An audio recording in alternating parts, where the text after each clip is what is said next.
Hi, everybody. Happy New Year! 183 of the Hey, Planet is this the Destiny first podcast of 2019, guys? I think it is. Wow, you guys chose to put us on it? You guys are fucking crazy. Oh, man. No, I think it's been a great start. I think this is probably the best episode we've ever done. And we did it right the first time. This is the first start of this show tonight. Excellent work.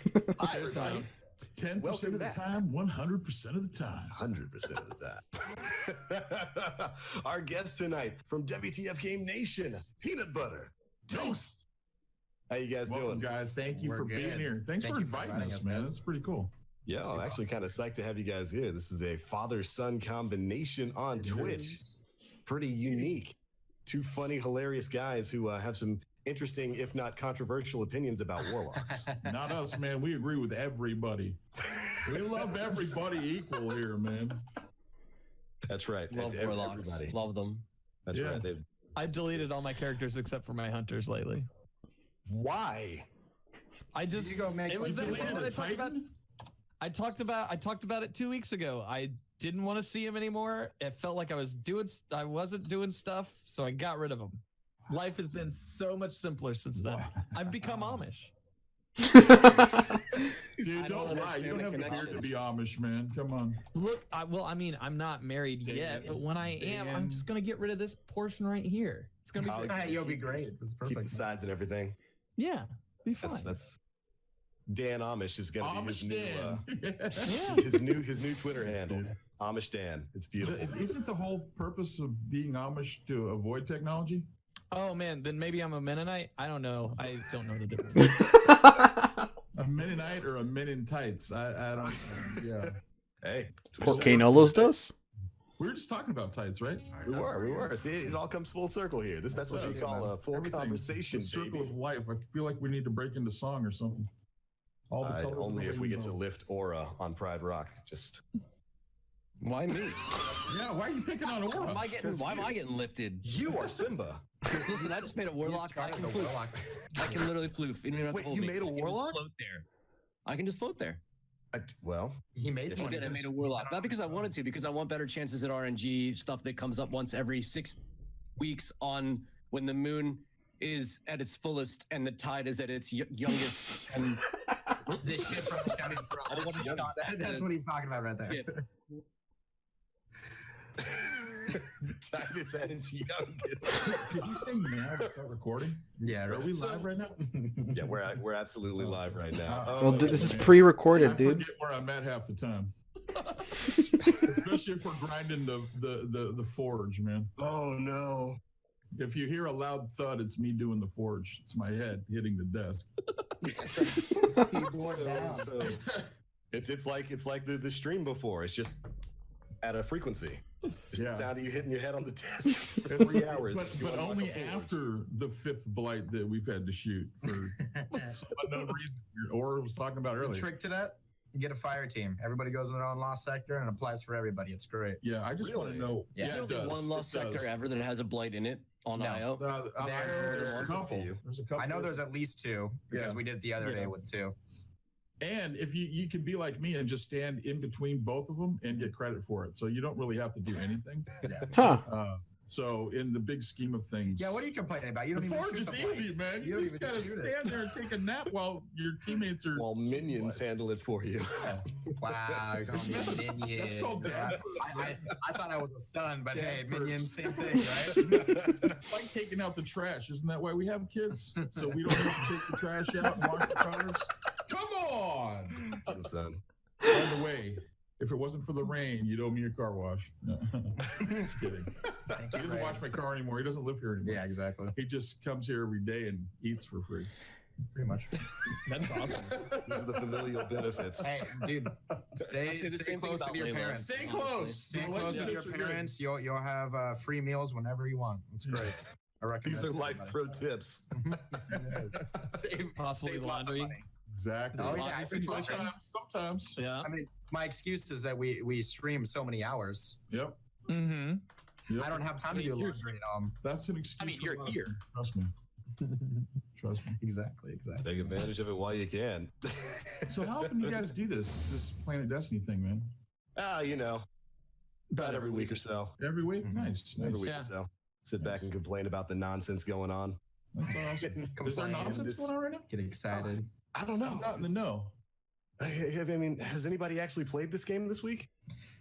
A little bit. Mm, Little bit. I tried as hard as I could to get a ghost out of the Dreaming City, which is why I made a warlock. Mm-hmm. Yeah. I'm still surprised. Desperate times. Desperate measures.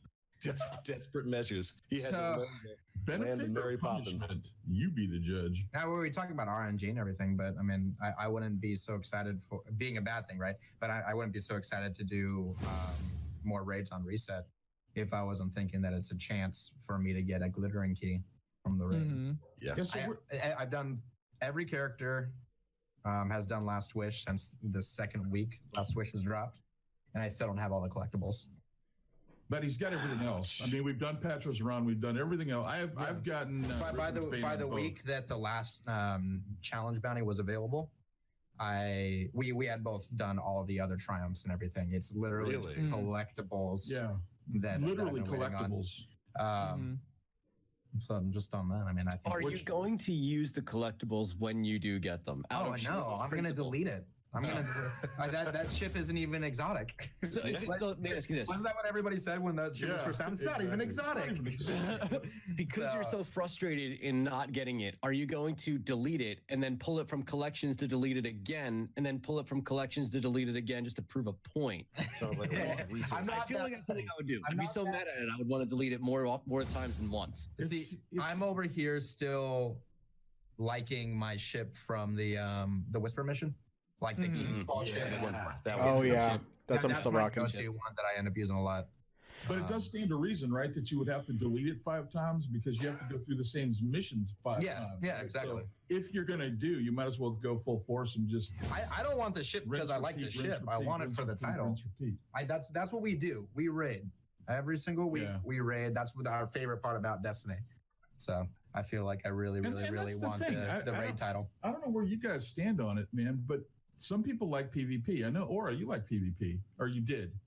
I don't know if you're still into PvP. I know that for a long time you did PvP. That was your Yeah, all of Destiny 1, all of it. Yeah. And then in Destiny 2 year 1, no. And then in Destiny 2 year 2, I've enjoyed it quite a bit, but we kind of talked about this a few times. There's so much to do.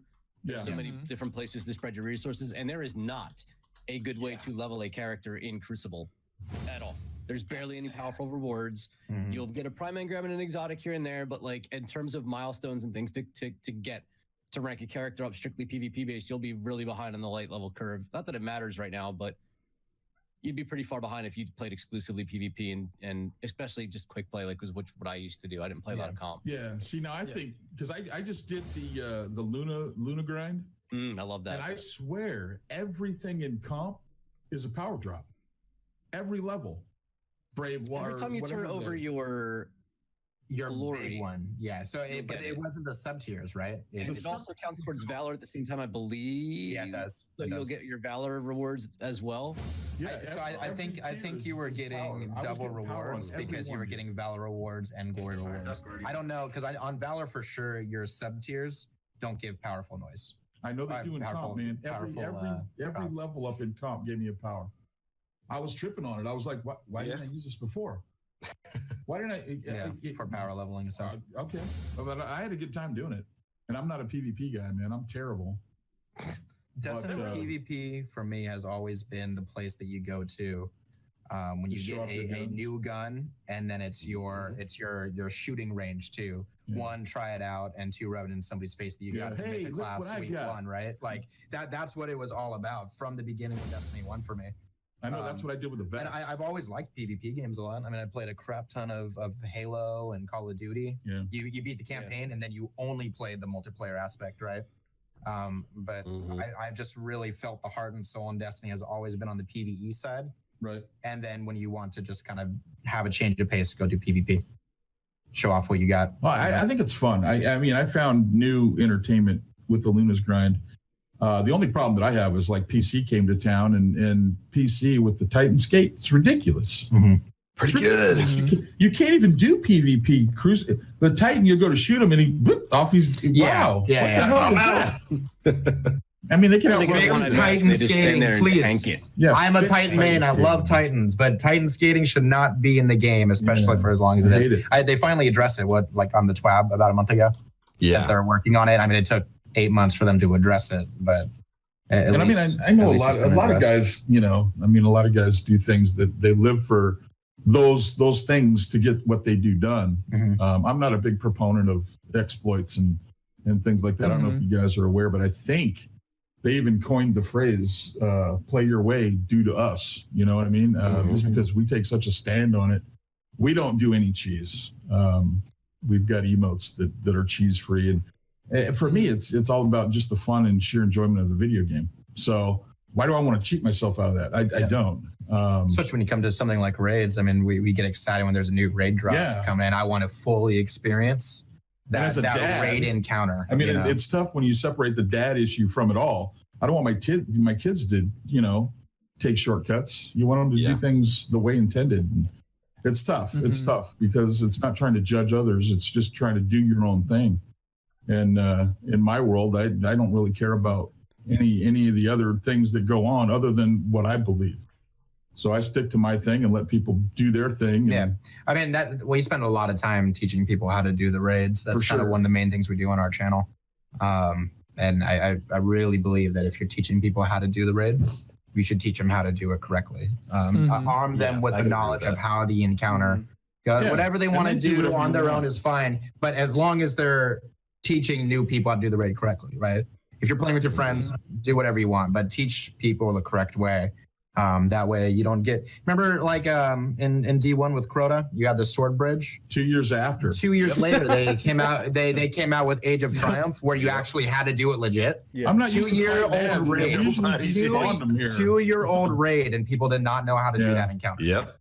And that's terrible, man. It is. You should at least know how to do it before you decide to avoid it. We still raid with people that don't even realize that there's a lift, an elevator on the first round of Riven, man. I mean, hey, dude, where are you guys going? Hey, there's an elevator back here. Bro, get your rocket. Elevator back here. Come follow us, man. Go to the next level. That version of Crota was insanely fun. You almost kind of wish that was how it originally. You know, it was but absolutely. It was fun. Take a sword and just hack away. And somebody dies, you're not even mad. You're just laughing that they got shellacked by 10 knights. Yeah. They make it over to the other side, and suddenly there's 10 unkillable knights waiting. Exactly. It was good. You've actually got you guys have a great point there in that. I'm not. Been playing Destiny since the very beginning of it, so we're all well accustomed to cheese in the game. Yeah, absolutely. Learning how to do an encounter the right way. That's an invaluable skill in a game like this, because you never know when Bungie's going to do that, when Bungie's going to bring back a bit of content, revamp it, and suddenly you have to do it the way they intended. And you're right. When Age of Triumph dropped, there's so many people who had no idea how to do the bridge section.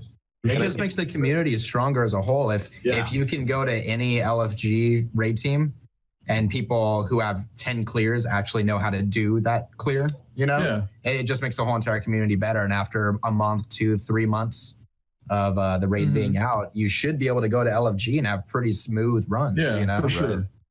And it just, I don't know, man. Maybe we're naive. I don't know. I think that when teaching it, teach them the right way so that they can share the knowledge. Whether they use it or not, it's irrelevant. But that they have the knowledge to impart. I mean, we get it all the time. We do raids every day, and we constantly hear, I have no choice. If I go to LFG, everybody wants to just power through Riven. They don't want to do the encounter. Back in Leviathan, before they fixed this glitch, everybody just wanted to despawn ads. Right.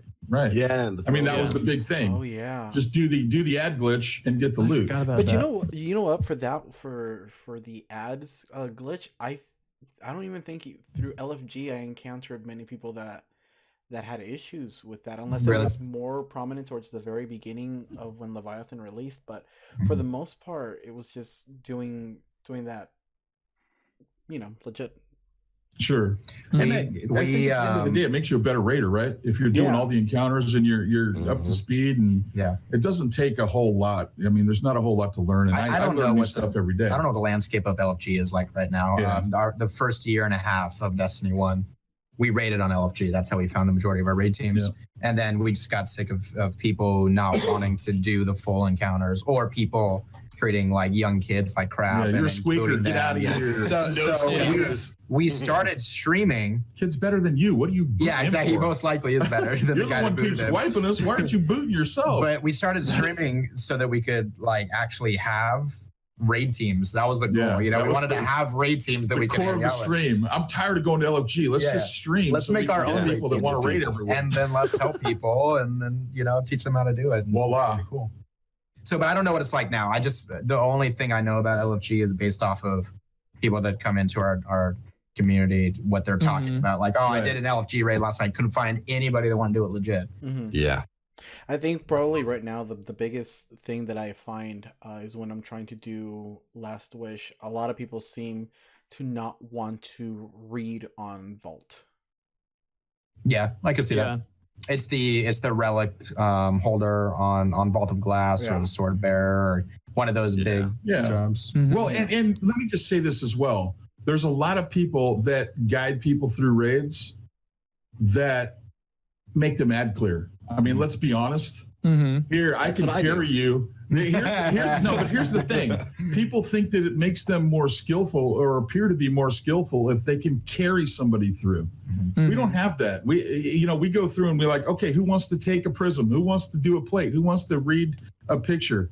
And if they don't say anything, we start assigning. Okay, all right. So thanks for volunteering. We had a prism. Okay, you're going to do this. We had a guy that we were raiding with the other day, a young man, that he was like, okay, I can I just be ad control? I don't want to do one of the plates on Shirochi. It's like, all right, sounds good. You're going to do one of the plates on Shirochi. I mean, we wiped a few times, but I mean, he got it. All of these tasks sound way more daunting than they are, especially the vault encounter on Last Wish, right? When you explain that to somebody, it's like, what the hell are you talking about? And then you do it, and it's like, okay, left and right. But without a doubt, here's the thing. Without a doubt, we play with people that have only done, the avoidance strat, which is just shoot her in the face and be done. Skip the whole encounter. And bar none, every time we've done it, and we've been through plenty of times where it's taken us an hour to get them through it, to shoot all the eyes, to do the things. Without a doubt, every time it's done, wow, I feel so much more accomplished by doing the whole encounter. I didn't realize this is what I was skipping. That was fun. And yeah, it was really fun. And I mean, that's the thing. That's these raids are fun. They're designed to we look be like fun, idiots because it takes us 3 hours to do a raid, but we want people to experience the different parts, not just do ad control. Well, what have you done in the past? Did you shoot eyes? Which eyes did you shoot? Oh, I didn't shoot any eyes. That's not teaching anybody anything. Yeah. I mean, anybody can carry somebody through. Here, sit in this bubble. We're going to go do the work. You sit here and hang out. I think for me personally, just because I have a lack of time to commit to playing. Sure. It makes it a little bit more, it's not so much that the task is difficult, it's that there's more pressure on me to get it done because I have a limited time to play. Yeah. So like, for instance, you referenced the 3 hours to complete a raid. That's not going to work for me. I got to cook dinner. I got to clean the house, whatnot. So when I enter, especially when it comes to Last Wish, I like to stick to what I'm comfortable with to move the entire team along. Sure. Just for the sake of efficiency. I love what you guys do. For me personally, it wouldn't work though. Like if you guys are like, all right, you're going to call the symbols. And I and the moderators in the channel can attest to this. I don't call the same thing twice. Eating its own ass. I don't know, 69 fish. Yeah, Peanut will do that too. I mean, it's like and because of that, and because of my confusion with whether it's facing left or right, depending on which direction I'm facing, I tend to throw a lot of monkey wrenches in the middle of the works. And I'm a good player. I know I'm a good player. Sure. I make really dumb decisions, which I have a derpy mode. Me too. So for someone like me, and there's a lot of people like me out there, we just want to get in, work on those things when we have the time and get it done and move on. And we also don't want to tie you guys up either.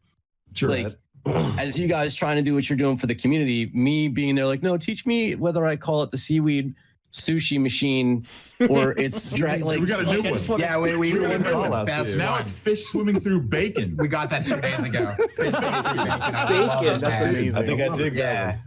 And it was a question. It was fish swimming through bacon? Bacon? Yeah, bacon. Inflection at the end there. Just shorten it to bacon fish. Yeah, bacon exactly. fish. It's going up. But yeah, no, I totally get that. And I mean, that's the biggest thing for me. we don't make somebody uncomfortable doing it. If they're really uncomfortable, then yeah, we're not going to force them or anything. Let's face the facts. We're all gamers and we all have some kind of social anxiety. Yeah. Or we wouldn't be here as much as we are. Anxiety is a real thing, and we don't want to push somebody to be uncomfortable, but we want them to be able to trust in the fact that what we're doing allows them to step out of the comfort zone if they choose to do it. And we're here to provide a team that's willing to let you learn and make mistakes. And that's kind of our focus. We always say, I mean, when we're done with that raid, for us personally, and not everybody has this ability to, but for us personally, when we're done with this raid, we're just going to go do another raid anyways. So if this one takes a little bit longer, I mean, you're not taking me away from doing anything different. You know? And fortunately, our community, oh my God, dude, we've taken people. We had a person that had never touched video games, bought Destiny on our recommendation. The first raid they did was the Vault on Age of Triumph with when challenge. Atheon Challenge first came out. Really? So you had to shoot your own goal. You had to do everything. Had to learn. Yeah. 6.5 hours, and nobody left our Everybody room. was just cheering them Everybody on. was cheering on from the and that's the thing. I think the people that do hang out with us, we're a big giant family, and it's not about getting raids with us. It's about the whole community of it all. I mean, our biggest thing is St. June. We do a whole month of stuff for St. Jude during June. And we call it St. June because our whole month, everything that we do, all of our match stuff goes to St. Jude. And it's important to us personally. It's something that gives us such a direction and such a piece for streaming. And the community just supports that in the entirety. And it's not about getting in here and doing a raid. I mean, we don't really do raid helps like we used to. We do videos on YouTube, and we do how we do our strats so that people have a static way that they can go through and learn how to do the raids, how we do it. And then based on everything else, we raid with people that have never done it. We try and get people that have only had the opportunity to go through LFG and do it without doing the encounter. And we try and focus on helping them get through it the first time so they can learn and see what it's like. We take I don't know if it's because we're father-son and we have that dynamic, but it's more of a patience kind of, hey, you know what, we're here for you. Yeah. And it extends throughout the community. I mean, people have things happen that's not good all the time. Well, the majority of what we do is like an iceberg. We stream a lot, and that's minimal as to how much we're in Discord talking with people, trying to help them with things that they're dealing with in their life. And it's more of it's a family, like you said. It's a family, man. I mean, I've spent so much time off stream just helping people deal with stuff and having people help me deal with shit that I'm dealing with. So it's kind of this whole, I want to say it's that whole dysfunctional life thing, and everybody's kind of piecing it together and helping each other out. So it's more therapeutic than it is, WTFGameNation, Twitch's support group. Yeah, it's a support group. It really is. It really is. And the stream is just the outlet to that. So it's just kind of crazy. It's crazy how it is. And I just want to put this out there while I have, this platform. I apologize if I offend anybody. I'm never meant to judge anybody. We do things the way that we do things because that's what we believe in, man. And I think that we take this thing as far as integrity, man. And I think that it should be every day. Yeah. In my opinion, I think Christmas is fucked up in the fact that people are supposed to do good 1 week a year. I think people should do good 51 weeks a year. And then, hey, take a break off of Christmas. Go to Vegas. But at the end of the day, I mean, the goal, I think that everybody truly has at heart, and we get, lost along the way, is make the world a better place, man. There's so much hate and there's so much bullshit going on. Yeah. We're all in the same place. Why not be nice? It's so much easier to be an asshole, but take the hard road, go through and be nice. Yep. And change somebody and affect somebody's life in a good way, man. It doesn't have to be all this stupid stuff based on how you look or what color you are or anything else, man. We're all human beings at what class you play. Yeah. I mean, with the exception of Warlocks, everybody else is great. Right. So love your fellow Hunter, love your fellow Titan. Fuck those Warlock guys. Those guys are all fucked up anyway. Let them go read in silence, man. Come on. It only hurts a little bit. That's only one. That You was guys part of the will 1 win. week That's right there. great. That was the 1 week. Yeah, I'm sorry, man. Right, that's Against the the purge. wall. I got a warlock. Yeah, exactly. I use it once a week and put it in the garage and that's it.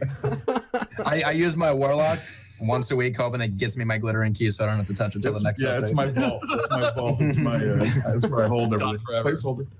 Exactly. But no, I don't mean to rant anymore, man. I'll shut up now. No, I think that's a beautiful introduction for anybody here who maybe wasn't aware of what you guys do and what you're all about on stream. Yeah. That's a beautiful introduction for what you guys are really all about down at your core. You know, just the. Oh, then can I do experience, one the more family shameless experience.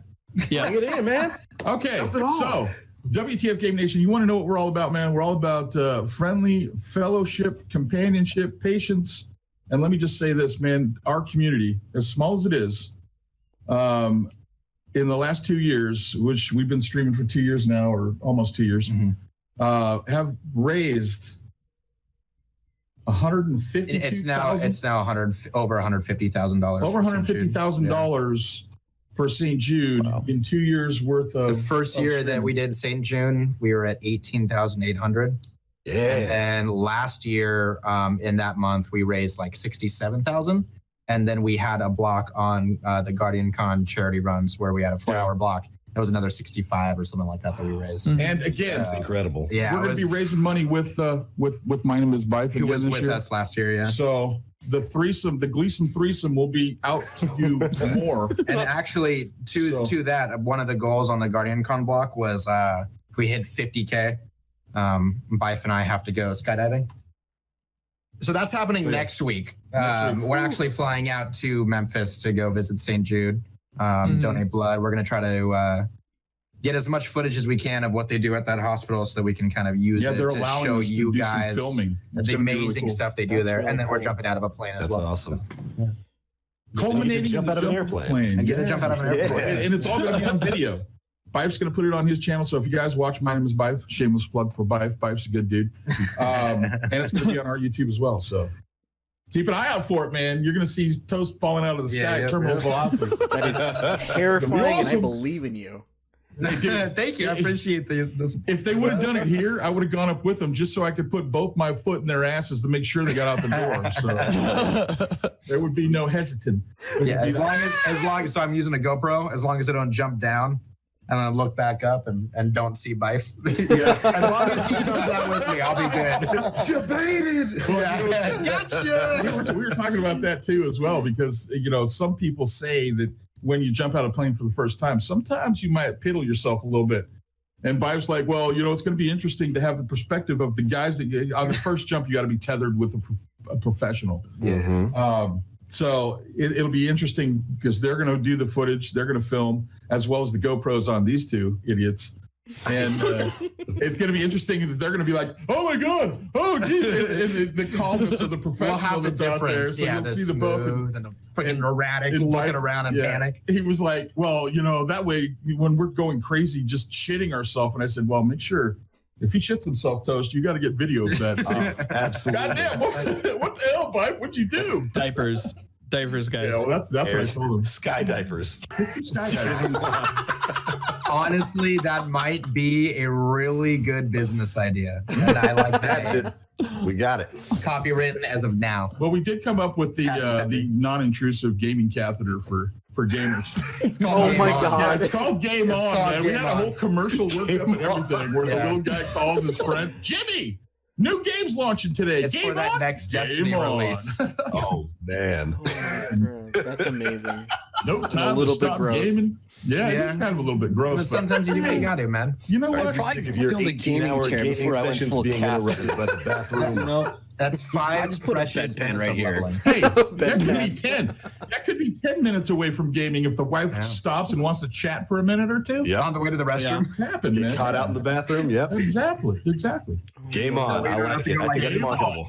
That's marketable. What's up? Game on. Hey. Brought to you by WTF Game Nation. Oh, I'd sponsor it. Beautiful. Hey, I'm telling you, man, as long as it's not intrusive. And let me just say, this might be a little TMI, but there was a time when I had a kidney stone. So I actually did get to game with the catheter on. I mean, real life. Yeah. And boy, You know, you talk about convenience. Being able to just sit there and as you're rating, okay, as you're rating, the feeling of relief without having to like go through the commotion of going through, getting back into the house, going to the bathroom, washing your hands. It's just like Also, fortunately for me, that was before we started streaming together, so I was nowhere in the vicinity at that time. That'd be a little worrisome. I feel like, man, it's just a bag you tape to your leg. Hey, it's no big deal. This commercial is already writing itself. You've got like Oh my god. creator explaining how he came up with the idea. Well, I had a catheter in me. It was wonderful. Didn't have to get up and go to the bathroom. How many gallons in the bag though? Dude, it doesn't even hold a gallon. To be honest, you'd be surprised at how little it does hold, man. I have a feeling for Game On, you're gonna need. That's one of the benefits of Game On. You get a 10-gallon bag. For sure. And I'm that's when you upgrade to the super bucket version of the Game On. Super bucket. You got the casual version, and then you got the try. And then you got the hardcore. You got the hardcore Mountain Dew version. Super bucket, only for hardcore gamers. If you're a hardcore gamer and don't like to take a break between The games, casual and the hardcores, man. There you go. yeah, Game Pro, what is it? Game On Pro for you. I think you might have also just solved a question that Aura's had for a very long time. About how Guardians use the bathroom. There Not you go. like this. Just like, exactly like this. Our Guardians have not used the restroom in 5 years. That's not true. We At the haven't. very beginning. No, hold on. At the very beginning of Destiny 2, all the Titans went to the restroom and the tower got attacked. Oh, is that what happened? Unbeknownst to you, that's exactly what happened. The walls came crumbling down. Yeah. Oh, that's what it was. Gaul was waiting for the sea. And after that, we learned our lesson. On. You should have had Game On, Titans. They all have Game On. You guys need to understand this. They're going to the bathroom all the time. They just happen to use the Game On. Brought to you by WTFGameNation. It's no wonder I changed my armor Copywritten, so all often. rights Makes reserved sense for now. WTFGameNation. Yeah, exactly. That's you changed Smells armor a little because it bit. keeps soiling it. Good grief. Man. Quality entertainment here. I should want be that Planet product. Quality, not Planet Destiny. Yeah. Yeah, when we were answering deep lore questions here about how, Deep lore. how the tower got attacked, how Guardians go to the bathroom. This is Hey, important. what did they talk about on Planet Destiny this week? Fucking peanut butter guy was talking about a catheter or something. Titan catheters. My cheeks actually hurt. So just to try to steer it back to Destiny gameplay. Oh yeah, that's why we're here. That's right. Let's do it. Destiny? Fuck. Yeah, it's a game I thought that was a dead game. What? Oh, absolutely. Not anymore. I hear that anthem's looking real good. But we talked a bit about raids. You guys, got a lot of experience with We raids. did talk about raids. How you guys? So we spoke a bit before the show about Scourge of the Past and how everybody's feeling about that and Black Armory as a whole. And everybody here has some interesting opinions on Scourge of the Past. It seems to be a nice little split between people who think it's all right and people who think it's a glorified strike. Well, I think they should have left with I think they should have stuck with the layer mentality. Terminology. Yeah. It's definitely a But layer. they It's called it a layer size. the whole entire time until about a month before Black Armory came out. Right. And then they said a layer is now based off of the location of the raid. So if it takes place within the raid proper, like the new year of Destiny, the big raid that comes out, if this raid takes place within that same location, it's now a layer. And I think that's a cool idea. Yeah. But I also believe that if the idea of a raid layer was around back when Crota came out and you called Crota a raid layer, people would like it 100 times more. Because it gets so much crap because it's like a strike. And I've seen people say that about Scourge, right? Because they stopped calling it a layer. Yep. If they called it a layer, you probably would have liked it more. Okay, it's not supposed to be a full raid. Aura. I don't think it would have mattered. I don't think that would have saved it for me. Why don't you like it? Yeah, so what aspect of it? I mean, I agree with you as far as, you could look at Raid Report and see that there's no ads. I mean, there's very little to shoot, very little to do, but run around and chase. The Sparrow part, amazing, incredible, wow factor, fun, really it's neat. funny. Almost the too short. rest of the raid It's pretty short. While the mechanics and the idea behind the mechanics are kind of neat, there's like 6 enemies. Right. I'm popping 2 dregs and a whatever the guy's name is who like blasts his spider web ball that slows you down. The Berserker. Shoot him in the front and the back and take his little. I agree. That's kind of neat. The end boss was so underwhelming. Like whatever happened to seeing an end boss in a raid and being like, whoa. Yeah, what was that we were shooting, by the way? I was thinking, is that his dinkle or is that his belly button? What the frick are you shooting here? He keeps trying to hide and crawl back up in there. It's like, come on, dude. It's a I didn't Very underwhelmed. Very underwhelmed by it. How many At times least have you you can't done it? solo it. Yeah. I guess that's I'm with you on that. At least you can solo it. How many times have you done the Scourge raid? One time, pretty involved in a lot of it. Did not like it my first time. I didn't dislike it, right? I was like kind of indifferent to it. I felt like the boss, kind of like you're saying, was a little underwhelming because you knew what to do basically right away because you're just mashing together previous mechanics. It's pretty simple, and that was it. So there was very little thought process that went into the mechanic, and then very few ads. Kind of just felt like. But every time I've done it after that, I've liked it more and more and more and more and more. Because when you start to feel the freedom of the map, I think the best part of this raid is the map. Did you guys play? You guys played Half-Life 2? I don't know what it is. Something about that arena just feels so Half-Life to me, and it makes me happy, you know. And being able to have full movement around that arena is really enjoyable. But you don't feel comfortable the first time. Yeah. But I feel like it's wasted space. I feel like it's empty, uninvolved area. So I played the story today. I made a warlock. Oh God, and and I played through the story, and you get to the part where you're about to fight Gaul, and you're running through the city, and the city is gorgeous. It's such a beautiful. There's so much detail work in just there's like rugs in certain places. There's lanterns. There's lamps. There's this like wrought iron work that's in all these. It's such a gorgeous area. And like you're told, oh, you know, you're gonna be going back into the city, blah blah blah, and like, oh, it's cool. And you get there, and it's this big, vast, wide open area, and there's like 6 dudes. Yeah. And unless you're defending the map, you probably have a bit more action when you're defending the map. But it's like, and while you're right, you get to experience. The more you play it, the more you get to experience the different roles. The more you're doing certain things. But like, I want to raid, dude. Like I want to balls to the wall. Like even in Crota, like you're running through the darkness area. You got the weighted darkness, unending waves of enemies. You feel like it's somewhere you shouldn't be. I like Crota. That's what a raid feels. I like Crota. Other than the size, I think Crota is the Nickelback of Destiny. Nickelback shit. But you know, I don't. If I hear Nickelback on the radio, I don't turn it off. But everybody talks shit on Nickelback. Everybody talks shit on Crota. There we go. But I have fun on Crota. Come on, man. Crota, don't look, man. I never made it as a wise man. Of Destiny, that is great. Crota's the Nickelback like of Destiny. Bungie could have brought It is. I mean, and that's our only rating. It came until when? Wait, what?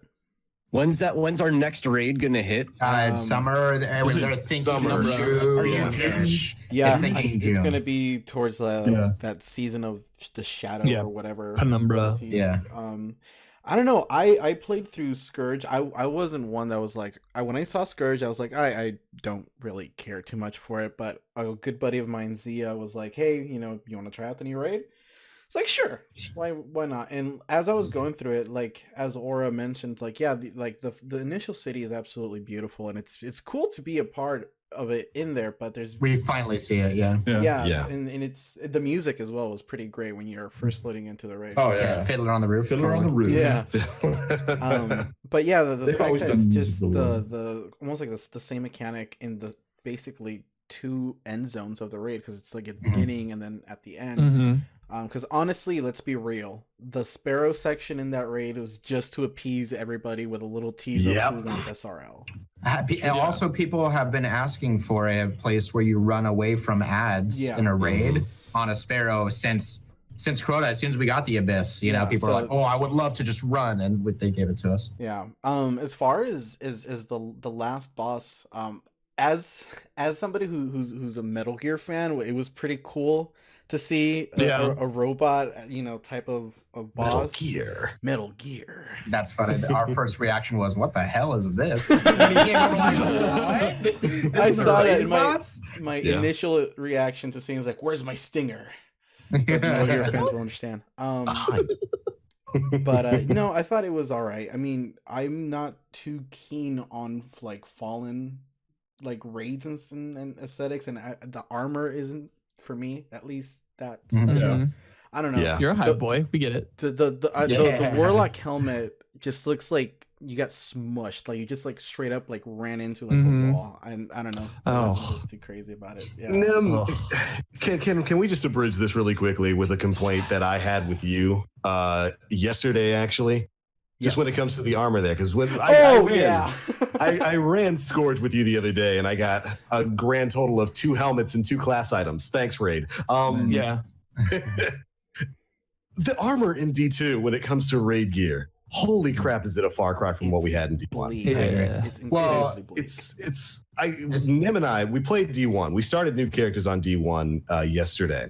Mhm. And in that, sometimes when you go to orbit, when like a new event is live, it'll show you a splash screen with that. Mhm. The splash screen for Age of Triumph came up. And that splash screen shows all of the raid armor for Age of Triumph. Mhm. Sitting back and looking at that made me cry. Like, why is the raid armor in Destiny 2 like nowhere near as cool looking as some of this stuff? And why are the ornaments nowhere near as cool looking? Yeah. And so when you're sitting there talking about the Warlock helmet from Scourge, that's all I got. Yeah. Well, especially when you compare it to Age of Triumph armor with Yeah. the ornaments that we got. Oh, those were amazing, man. I mean, even And there's- pre Age of Triumph, the raid armor Mhm. was. It was better. I agree. Yeah, it was amazing. It was better looking stuff. And it's not to say, I don't want to put out the notion that all of the armor in D2 is ugly. I thought some Just of the raid the gear year for, like, one last layers. The year one Yeah. layers were pretty bad. Oh my Yeah. gosh. The The raid Titan layers was gauntlets just from Argos were Well, like Yeah. just when you thought a Titan couldn't get any Oh, bigger. the beetle Like, suit. there's no way this thing can Yeah. make anything larger. Like, Argos and the other one, what's Spire of Stars armor? Spire of Stars. It's just straight up, literally the same thing. Just It was the same thing. Yeah. And that's Just so reskinned, disappointing. different Yeah. shader. The Warlock looked like it was wearing a burlap sack, like from a potato bag or something. Yeah. It's just so strange to see how they went like with a really cool like design themed, and they made it look really flashy. And I was telling TBL about this, that I made a pretty lengthy Reddit post, is that like back in D1, like when you saw somebody wearing like raid armor, and whether if it was ornamented or not, like it meant something, and it felt like a trophy. Like like you strolled into the tower with either your full-on Crota gear with Glowhoo, or your King's Fall, or your Wrath of the Machine with like the Siva stuff glowing out of you, and it felt like trophy like gear to have and to display proudly. And that there's a big disconnect with that in Destiny 2. Like, I mean, I think you know where that money went, right? You know where all that Probably. design went. Where'd it go? Shaders. they're not even that good though. They're not even that good. It went that into great. your 20 million different shaders that don't look like the swatch that you get, because it says pink, purple, blue, and red, and you hit it, and your character's yellow. And it's like, and it went to the application of your shaders on your everything that you have, including your catheter. And it's like, including your catheter. and so that's where like all that design work had to come from somewhere. So they had to spread their resources around further. In my opinion, they invested a whole lot more into shaders in Destiny 2. That's why a lot of what you're seeing from an armor perspective and from a design perspective is a little bit more restricted than what it was. There, you had one shader, right? It was one shader, and that was it. It was your whole That was character. it. right? That was your Yeah. suit. Yeah, but There's even, only This is my opinion. Go for it. even at that, like the shaders that were introduced throughout Destiny 1's life cycle, I feel like were a million times better than the ones that we see now. Like, granted, I there's a lot of shaders like the Blue Shift Dreams, or the recent Black Armor Dreaming shaders City are one? pretty Oh yeah, great. yeah.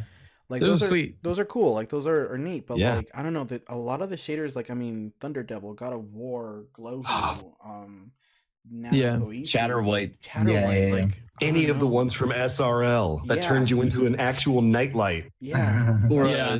Well, you got Ranger. that with the solstice, right? You got it Mhm. back over Yeah. there. Mhm. I just think that no there's flare. only a certain amount of things that are available, right? You can only recycle and change the location of colors a certain amount of time. Mhm. And it's the same thing that I personally feel with guns. right? Every single gun that we have, it's now, oh, that reminds me of this gun from D1, because there's only so many combinations of perks that you can get. There's only so many combinations of the actual frame itself, right? Yeah. And I mean, let's be honest, everybody only looks for either rampage or kill clip and some form of reload speed with that. Yeah. So I think it's a lack of ability of all the different options that we have, and that's why our armor is looking the same kind of way. You know, they can't, if they reskin it. Well, we were just complaining about the reskin between Argos and Spire. You know, it's valid, but there's only a finite amount of resources that you have to make new items. You know, that so is true. I don't know. But you know, again, I'm always going to compare to how D1 finished and throughout its life cycle. In D1, each new season, Vanguard, Crucible, and whatever, like they all had new gear. And I think Season of the Forge was the first time in Destiny's life cycle that we had a new set of content without having any type of refresh to the vendor stuff. Because I mean, the first thing I did when I logged into the tower when Season of the Forge popped up was I immediately ran towards Zavala and Shaxx, and I was like, it's the same gear. Like, what? Why? Well, that's like with Destiny 1, it would like some things were weekly that would cycle through. Swap like weekly. Like just having something like that would add a lot more. That only came in to the later tower on, right? I want to say with Taken King, right? Well, I think it was it year 3 that happened? I think it was actually Taken. No, you know what? You're right, because we got a refresh with Taken King. Yeah. But then they didn't start doing like a weekly refresh. And then we had a refresh with Rise of Iron. And I think later in Rise of Iron is when they started rotating weekly, which was awesome. Right. But they had the same gear, just different perks, right? Week 1 of Rise of Iron was the God Roll Palindrome. Yeah. Yep. One of my favorite guns. Forgetting that. And the God Roll Panta Ray. Yeah. Panta Ray. I think that was all of year 2, though. All of year 2, you could go to Crucible Quartermaster. It was definitely Panta Ray. It wasn't yeah, Shaxx. It was the Quartermaster. Yeah. Right. Which whatever happened to the Quartermaster? He burned in the tower, I guess. Dead. I don't know. Nobody mentioned anything? No, he didn't. I forgot he existed until just now. There's not a whole lot of mention of Eris, even, is there? It's like hidden lore stuff. They talk about her She's a little been bit. eaten by a worm god. They talk about her in reference to her ship, you know? Yeah. That was blown up. That was us. Oops. Yeah. No, we can still blame Kid for that one.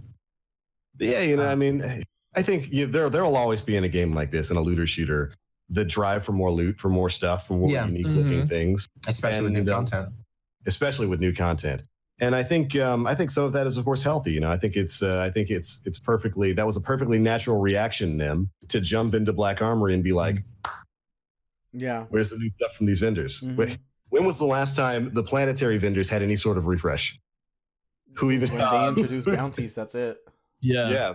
But no new gear or anything for them since the start of year 1. And that's a big Destiny problem ever since Destiny came out. When new content comes out, all the old stuff just kind of you forget about. Falls by the wayside. And now the reason why people go to the vendors on the planets is for Triumph completion stuff. Yeah.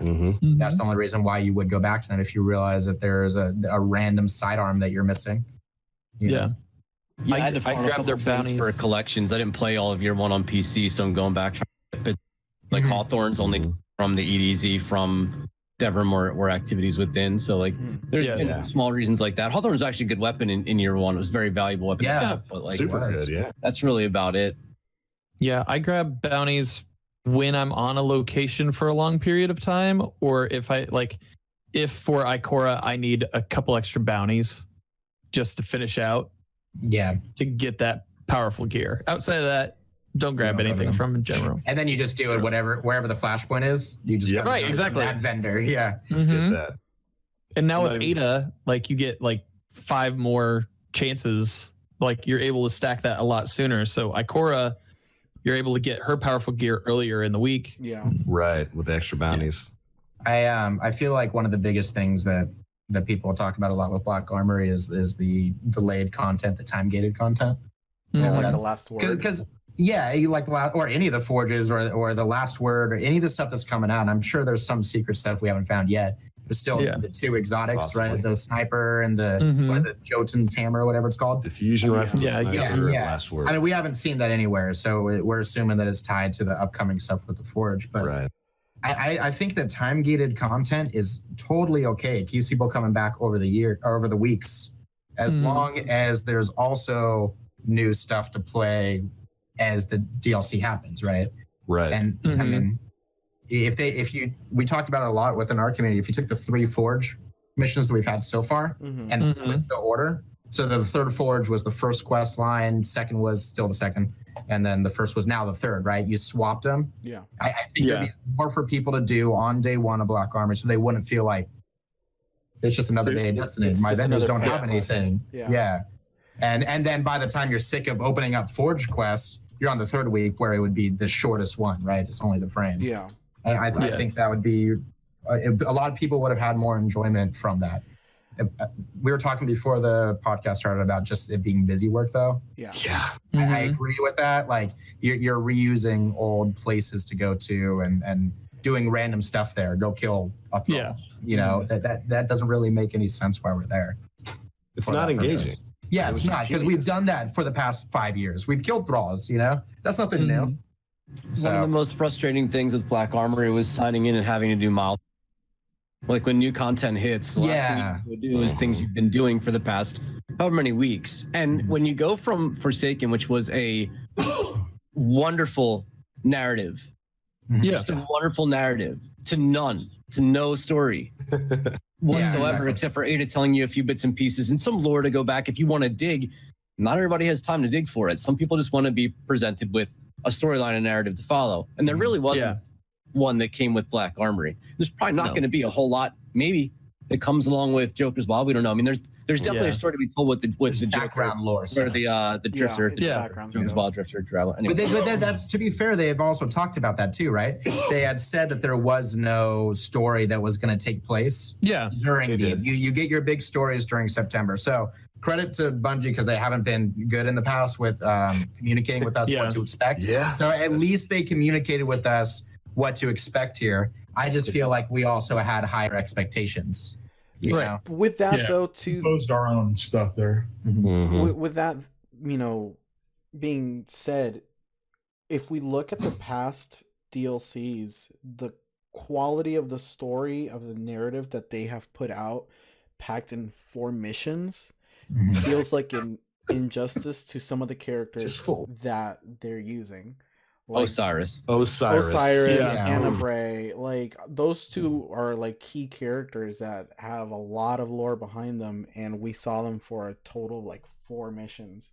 Forsaken, hands down, is the best in-game story we have ever had, without a doubt.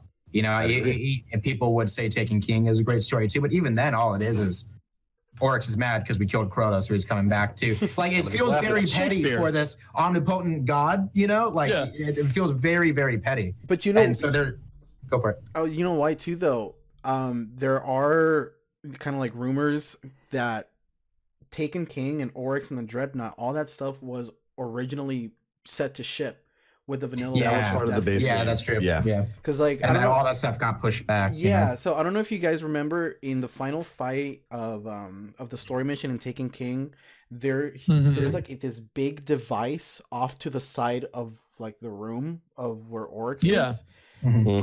Supposedly in the original like story, Rasputin was tied to an exo, and Oryx had taken him, and that's where he kept them. Oh, okay. You can see that in some of the production, not footage, but like images they put out before the game came out. Yeah, so like that was ultimately cut, and it's just this piece of architecture, and that's why like a lot of pieces of Taken King is it almost also feels like fetch questing and just killing random like shadows of Oryx and maps and stuff like that. So and we've also there's been a lot of conversation that we've had about the Destiny 2 the campaigns that come out, and every single new campaign introduces a new character, right? And it feels like we're like it's been related to like the Avengers, like we're amassing this big team, or I don't know if you guys played Fable 2, where the entire storyline is bringing the different characters together for the final fight. That's what it feels like here, you know. We're bringing all these different people together for a big team to fight at the end. You know. Yeah. Which kind of leaves, I mean, the Scourge to Aura's, you know. It's like the Scourge was kind of all right, here's a raid. Yeah. Here you go. So you have content because you guys are always talking about more raids. Right. There was a disconnect with the raid boss. I mean, this is the raid boss. Yeah. I don't like it when we don't know who the raid bosses are before we go into the raid. Even the first time that I played Wrath of Machines, which is one of my favorite raids to go replay. The first time we were in there, who is Axis? Yeah. What is this guy? Yeah. You know, like why am I fighting him? Why do I give a crap about him? You know, and we were so used to the epicness of Crota, Oryx. I mean, a like big you bad. said, to speak to that, you know, like when the first time you saw Oryx, it was like, holy shit. You got that with Riven, though. Yeah, good storytelling. Yeah. And Riven wasn't like said who she was before we really like it was kind of alluded to, but it still felt like, okay, now I understand why I'm here, because the raid pushed the narrative forward of Forsaken. You know, and we're still living out the Forsaken storyline. I love that every single week, if you go turn an Oracle, there's something new happening. Yeah. Are they going to do that for the next freaking 9 months? That's amazing if they do, right? Yeah. That's such good storytelling, man. That's the best we've had in game. The Destiny story is so in depth, just not in the game. Yeah. But I don't know how you fit all that in game. You know what I mean? Because that's the expensive stuff. You want people to search for it outside of the game.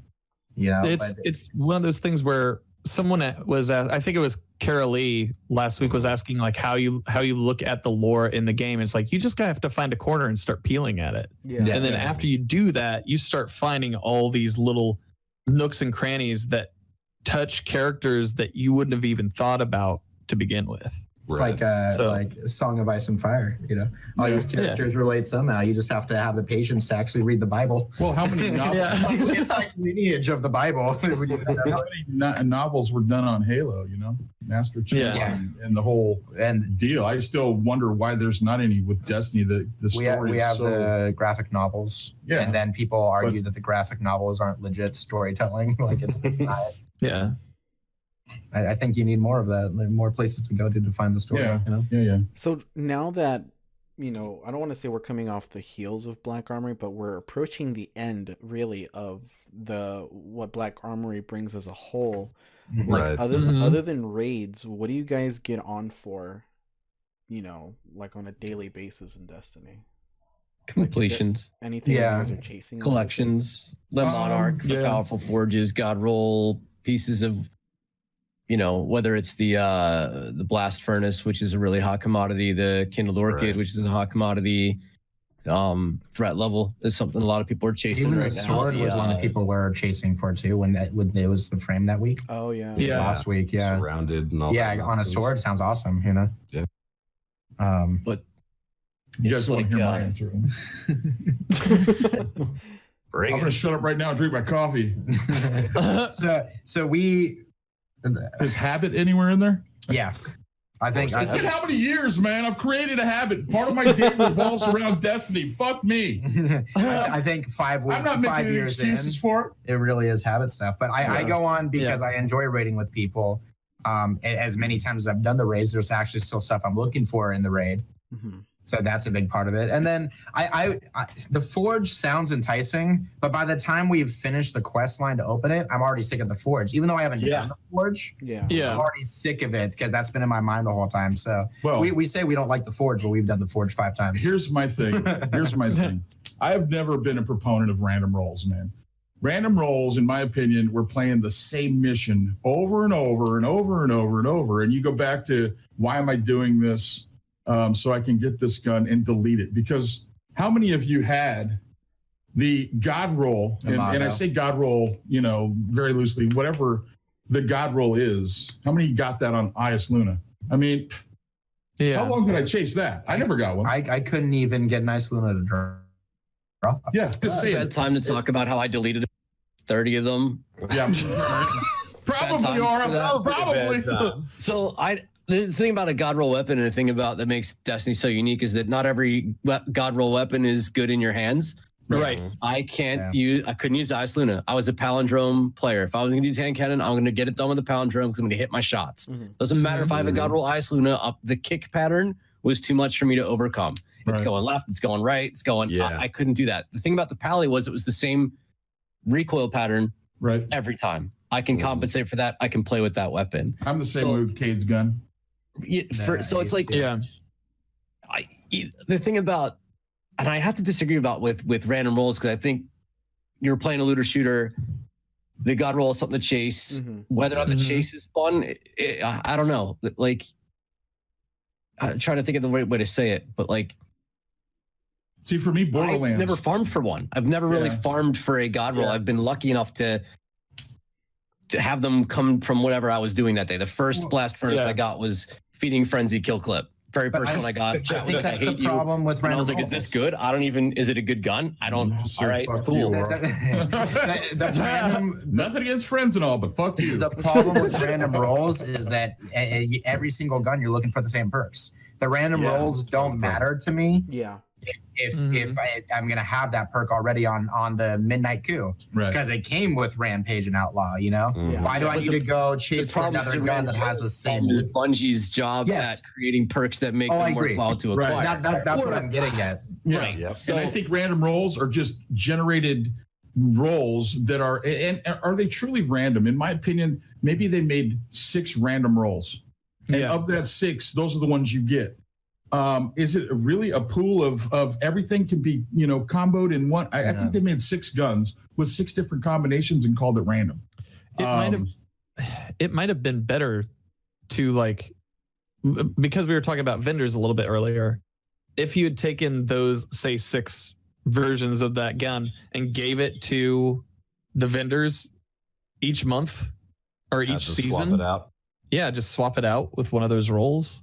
See, for me, I wish, and we alluded to this way back, I wish that they had some kind of a deal because as Guardians, we make connections with certain guns. In Destiny 1, I love the Fatebringer. I love the Vision of Confluence. Those are guns that I use. Lore-wise, aren't we attaching our light to these weapons? And aren't our ghosts attaching themselves to us and we become one?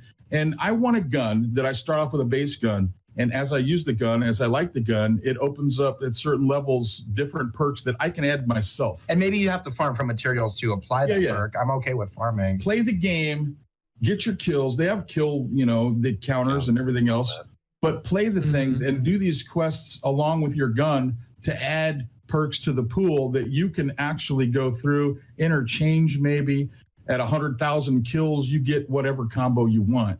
Almost like a Call of Duty meets Warframe, because with Call of Duty, you had to achieve a certain number of kills to add the handle or the sights or the grenade launcher to the AR. And then with Warframe, I go back to make our base guns a frame.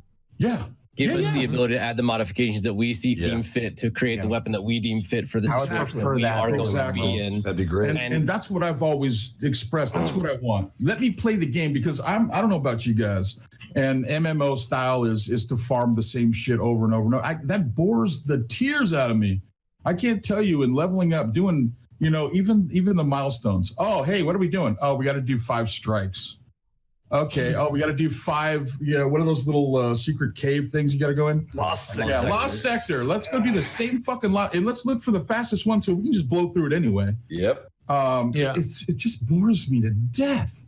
I want to play the game. I like the Osiris shit was kind of crap, but the idea you got to go farm in different stuff. You got to experience different stuff. And so he's talking about the prophecy. The prophecy. The fact that when you're grinding for materials for each prophecy weapon, you could play each item or each piece of material that you grinded for. There's 3 different places you could go to get that. So if you didn't like Crucible, you could go get strikes. That drove me crazy because at that point in time we were already grinding out so many of those things that to tie things to it at that time was like a smack in the I've already been, because at that point you could get to end game doing anything, public events all the way to end game level.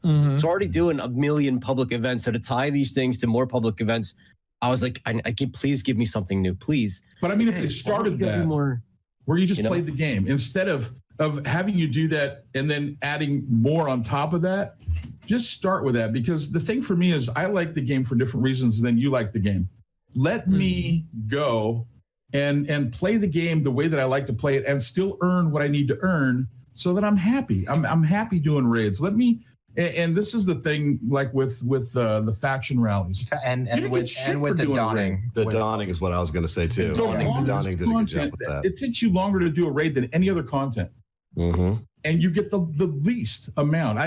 You didn't get dawning. You get 2 Essence of the Dawning. Yeah. And then I don't remember how many faction tokens you get. Maybe 2 per encounter. It was not a lot. Yeah, it wasn't. But you should be. And then once you were done with the raid on that character that week, you weren't able to grind it over and over in order to get the faction tokens. More. But I could go do the same freaking strike. What are the little you can do lost sectors. Lost sector to destroy the explosives and farm the boss.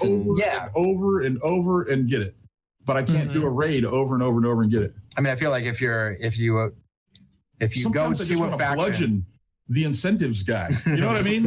What are you thinking, dude? I feel like if you propose yourself to a faction, right, and that you could do anything in the game to represent that faction, and it should be even across the board, you know.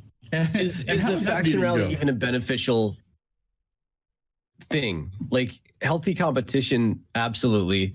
Tying rewards to it was kind of neat, but it is a faction rally a good idea, and was the way that they went about it, whether you earn the same amount, let's say you earn the same amount of rewards from everything in the game, Crucible, whatever, what have you, maybe even scales to time it would take 3 times the amount of rewards for a raid versus 1 for a lost sector, what have you. Is that even the right way to go about doing it? I didn't think so. I didn't care for the faction rally. I wasn't connected to the I love rally. healthy competition. I mean, we started this off talking about warlocks, and now we don't like them, right? It's that same kind of thing of like, no, I'm future war cult. I don't like Dead Orbit, you know? And that's fun. It's camaraderie with friends of saying, no, my faction's better than yours. My class is better. I think it'd be more fun if people could do whatever they wanted with it. Yeah, and the only way to do the faction rally was to farm lost sectors. Even when they revamped it, it was better, I think, but you still had to do lost sectors. Yeah. And at the end of the day, I mean, it always brought into question for me, what are you guys thinking about? Okay? Why does New Monarchy always win? They have the shittiest fucking gun in the okay. thing. Wait, hold on. So year 1 of Destiny 2, Holy everybody cow. complained how there was no end game. And the only reason why you played Destiny was for Destiny. Yeah. Right? And they didn't like it. They complained about it with the negative mindset of, I don't like that I'm playing for Destiny. And then everybody voted with their time to play Destiny, because New Monarchy, I do think, has the best shaders and stuff. So I think as a community, we give Bungie completely conflicting messages. We say, I don't want this, but look what I'm doing with my time. I'm doing the thing that I say I don't want to do. Exactly. You know, so that's partially our fault, you know? I mean, quite personally, I thought that faction rally was just a personal attack on me for the longest time. Like, hey, guess who won? New Monarchy? Yeah. Why? They had a grenade launcher. Just to piss They had a off, sword. Man. That's why. Shader, man. New Monarchy. It was a shader, man. And I agree. They had the best They looking had the thing. best looking shaders, man. It's hard for future world cults to look good when you have such crazy colors combined. Yeah. Well, that's true too. They're Why always did they gonna look give like a us the clown. worst of the stuff? You know what I mean? No. Future Warcode always had the best weapons. We But just didn't have the good goofiest weapons. look. Yeah, very good weapons. And now armor that was was the thing. terrible. You say Back you in want E1. better weapons. Yeah. Well, that's But what the used to good drive me weapons are crazy. here, and you're going over here for the good It colors. was like, hey, dude, look at the hand cannon. Hey, look at the pulse rifle. It's amazing. New Monarchy won because they had the great shader, man. You can't pass the shader up. Fuck the gun. Which for me is one of the reasons why I didn't like the setup of faction rallies at all, really, in year 1. I didn't like that it was a kind of an Iron Banner-esque 1 week a month thing. I didn't like that I could only pick one faction, and all 3 of my characters were tied to that faction. It wasn't an engaging activity. It wasn't really that fun to play. You guys are right. You just sat in lost sectors farming those over and over and over again to get a shader. And it didn't feel engaging or rewarding in really any sort of way. And I've spoken about this in previous weeks. I kind of think that faction rallies, if they are indeed going to be coming back, because we haven't had them since season 3. Yeah, They've been AWOL about as long as Trials has. And I think factions, if they are going to be returning, could probably benefit a bit from what we got in the Dawning, where the Dawning kind of had some of the things we're talking about here. You could go anywhere do Mhm. anything and get stuff to Except raid. Yeah. I think you could, Except raid. It was But yeah, ridiculous that you didn't get a it lot of was essence better. of dawning from that. because you could go almost anywhere for it. Yeah. You know? I agree, and I like those kinds of things that let you play the game. Those are the things, and those are, like Aura spoke to it earlier, man. Those are the things that drive me crazy about the way that you grind. I mean, like you said, why are we shooting these things? I just Why want to are we know going what through all of cubicle this stuff? Tommy works in, where he was Yeah. like, Blights. Yeah. What? Yeah, let's go shoot five of them. Yeah. In For lost sector. for a Vex based What do you- forge. I don't know. Yeah. I don't know. And let me just say this also on IO. In my personal opinion of IO is, I can't stand being there. So let's go make you go there in a lost sector and shoot blights of all things, man. I did like going to IO when the Whisper mission came out. That mission That was cool. Yeah. was so That was fun. The only thing that's worse than IO is Mercury. Yeah. And you can't even use a shader. Leave me in my one public event alone, okay? I can use We don't use my talk about scooter on a Mercury. raid, but I Yeah, can't use exactly. a scooter on Mercury. Come on. Yeah. Yeah. I, We try not to talk about that place. Oh man. But So- hey, in general, have you guys been having fun with Black Armory? I mean, what brings you guys on to play the game? I actually opened the Forge of my second character on PC this week. Okay. Ooh. Got it done in All three of them? in one day. Yeah, all three. Okay. Wow. Nice. Ooh. Yeah. yeah. We have all three done on PC, and one of them's all three of them are done on PlayStation.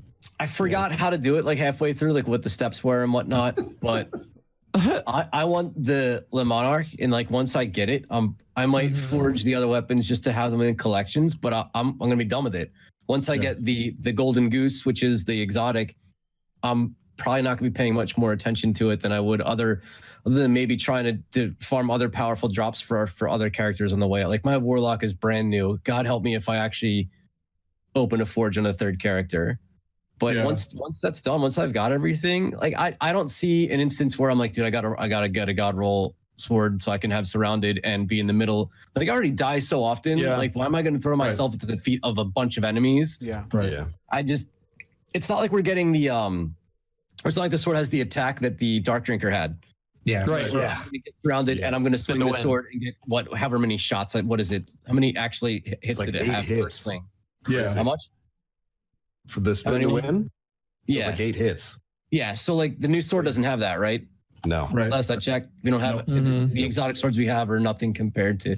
We keep going back to it. Oh God! Can't escape. Keep going back to Destiny 1. Things Can't you escape don't- the golden age. And I agree. I don't think that any of the Black Armory weapons are, and I hate to say, worthy of the time spent to get that god roll. I mean, the blast furnace is great. I mean, Yeah. there's so many good pulse rifles though. I mean, it's the age of pulse rifles. How do you go with bygones on a good roll of bygones? I mean, is the blast furnace that much better? Yeah. I mean, it's marginally maybe. No, it's the hot topic. It's the thing. It's the hot Yeah. topic. Yeah. That is that new. Yeah, exactly. It's the thing that people are talking about a lot. It's something new to go for. So And let's go for it. for me, it's more about I get lost and we joke about it a lot. I just like shooting stuff in the face. I love the gunplay of Destiny. That's why I played Destiny. The gunplay is better than any other game out there. Mhm. Always has been from Halo all the way up till now. The gunplay Bungie's always is been great with it. ridiculous. Mhm. And I just like shooting stuff in the face. Yeah. And whether it's with a bygones or a blast furnace, I don't like the forge activities. It's not fun for me. I get into it and it's Yeah. like immediate work. It's busy work, like you said. I don't like busy work either. And for me, I just like shooting stuff and I like doing mechanics and I like doing, things that I enjoy about the game. Being trapped in a room, shooting the same things over and over and over isn't fun for If me. every forge had different mechanics, would you like it more? Yeah, probably. I mean, if they had Something some else where it's mechanics gonna to be. Yeah. do Yeah. things, but it's the same shit over and over and over. And for me, it goes back to Destiny's always done things, and I get repeating things and making them but you can't count it as new if you're just redoing something else. So with the exception of Escalation Protocol, I feel like once Archon's Forge came out, every horde mode based Destiny encounter that we had was just a different setting for Archon's Forge.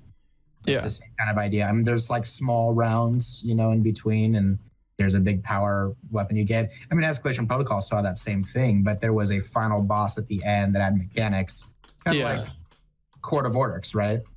Right. That was a little bit more fun to farm because every single week was new. Yeah. Let me ask you this, and I think I know what the answer is going to be, but you say it's the repetition of the forges that kind of kills you, and you guys raid like every day.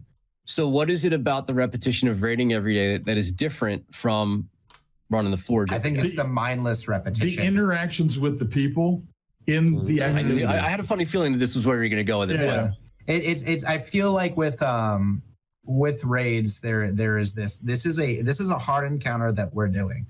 We have to work together as a team to complete it. And then when you complete it, you get that satisfaction feeling. And but once you're going, exactly. But once you're a high enough level for any of these horde modes, it's a turn your brain off and just fire away. You know, it's there's no focus that comes into it, and when there isn't focus on it, it's really easy to fall asleep doing it. And I think at the end of the day, you asked what brings you back to Destiny every day. Destiny for me is the vehicle. It's the medium that gets me in. I look forward to it because not necessarily the game. I think in the end, for me, all games are basically the same. They're designed to get your mind off of real world problems, give you an escape from the bullshit that you're dealing with from your boss, from your wife, from your kids, from school, from everything. Just a distraction. And at the end of the day, I have fallen in love with the community of people that surround themselves around this game. And it's unusual because I came in a competitive Call of Duty. That's what I used to be in. So if somebody wasn't telling me that I lived in my mom's basement and that, somebody was doing this or doing that or whatever, I didn't know what to do until I came across Destiny. And at first I hated Destiny. I was like, dude, it's fucking Halo with why, if I wanted Halo, I just play Halo. And I got through it and I met some of the people, and truly Destiny is the vehicle. I get up to come play with my friends and to interact with the people that I've met. And I've met some fucking incredible people. And really at the end of the day, we're playing games, and it doesn't really matter what game. I'd be playing whatever. But it's truly the people, man. And Destiny is so much better when you have friends, and it's the interaction. It's raids give me 5 other people that I can interact with. And stupid shit. It's the stupid shit that makes it, memorable. And usually fun. the times that you wipe and the stupid stuff. Those are the laughter moments, And that's why it did. And I say it all the time. Every game has repetition, no matter what it is. You're repeating the same thing over and over and over. Even PvP, they all go to the same spot. They all go to the same places. They all looking for the same thing. You can shoot that and play it over and over and over. But the interactions are what makes it all worth it, man.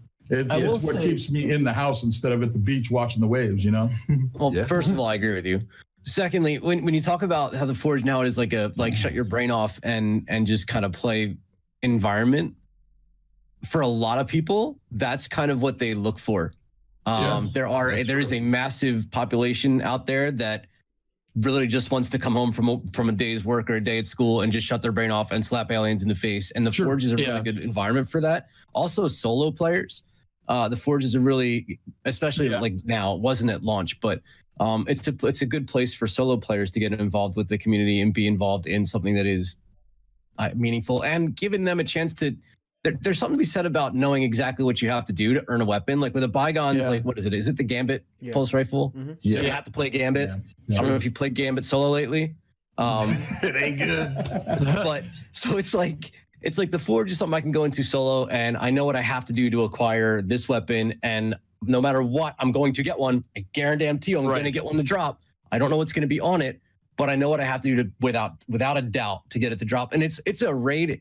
The Blast Furnace is a raid level powerful weapon. Like it is a very strong weapon. Good gun that you don't have to raid to acquire.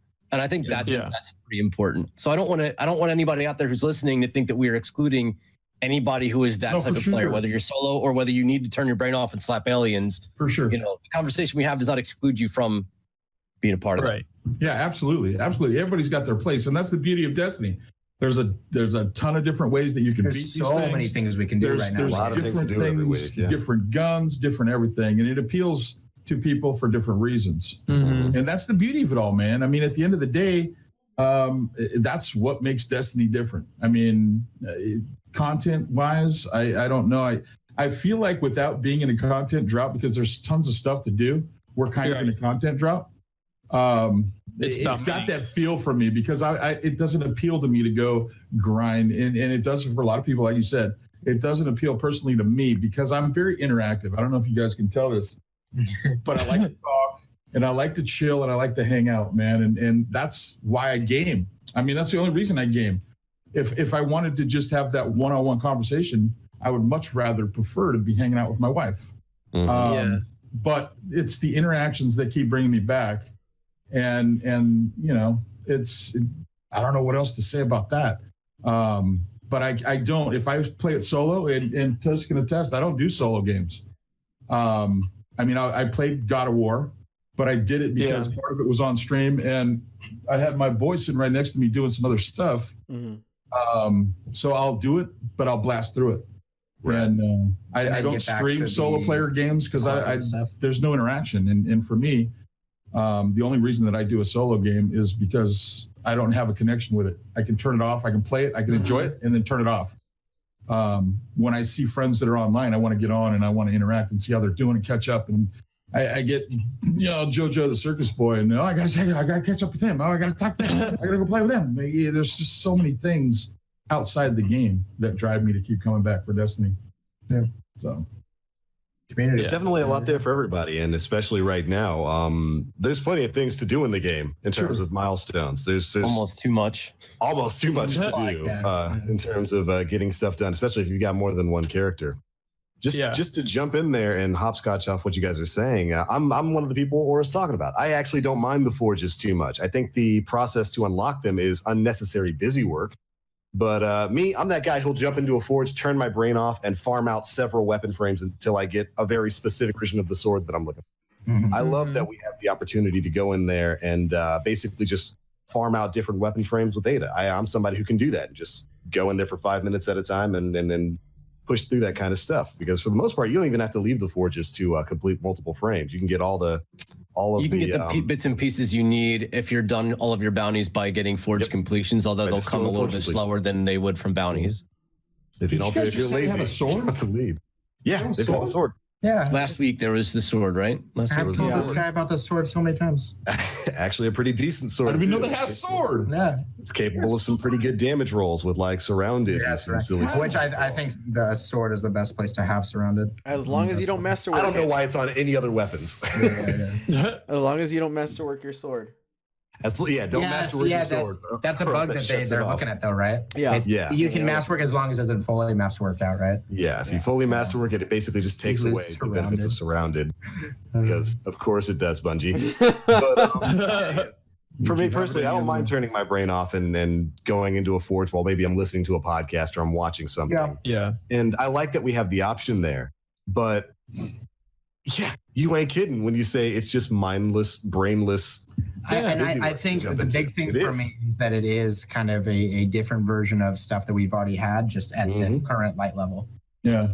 There was no increment in power level as it went along. I think a lot of us were confused as the first one seemed a bit too powerful for launch, and the next two stayed right then and there. You're almost wondering if with Niobe Labs and whatever forge comes last, if it'll be a true 650 recommended, some mechanics involved, unveiling of.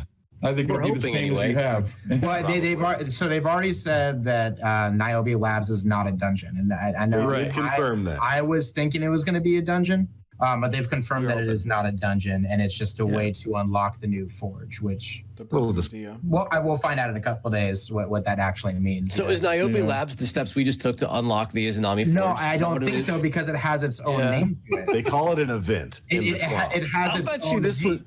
All right, here's the deal. Here's what Niobe Labs is. This is what it is.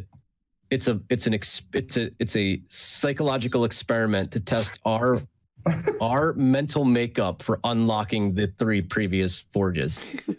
And when they realize that we have all gone batshit crazy unlocking the Izamani forge, they'll realize that the entire experiment was a success, and the end game they'll stop making Destiny 2 right then and there. The game's over. They've won. Now It's entered the Bungie's end Twilight game Zone.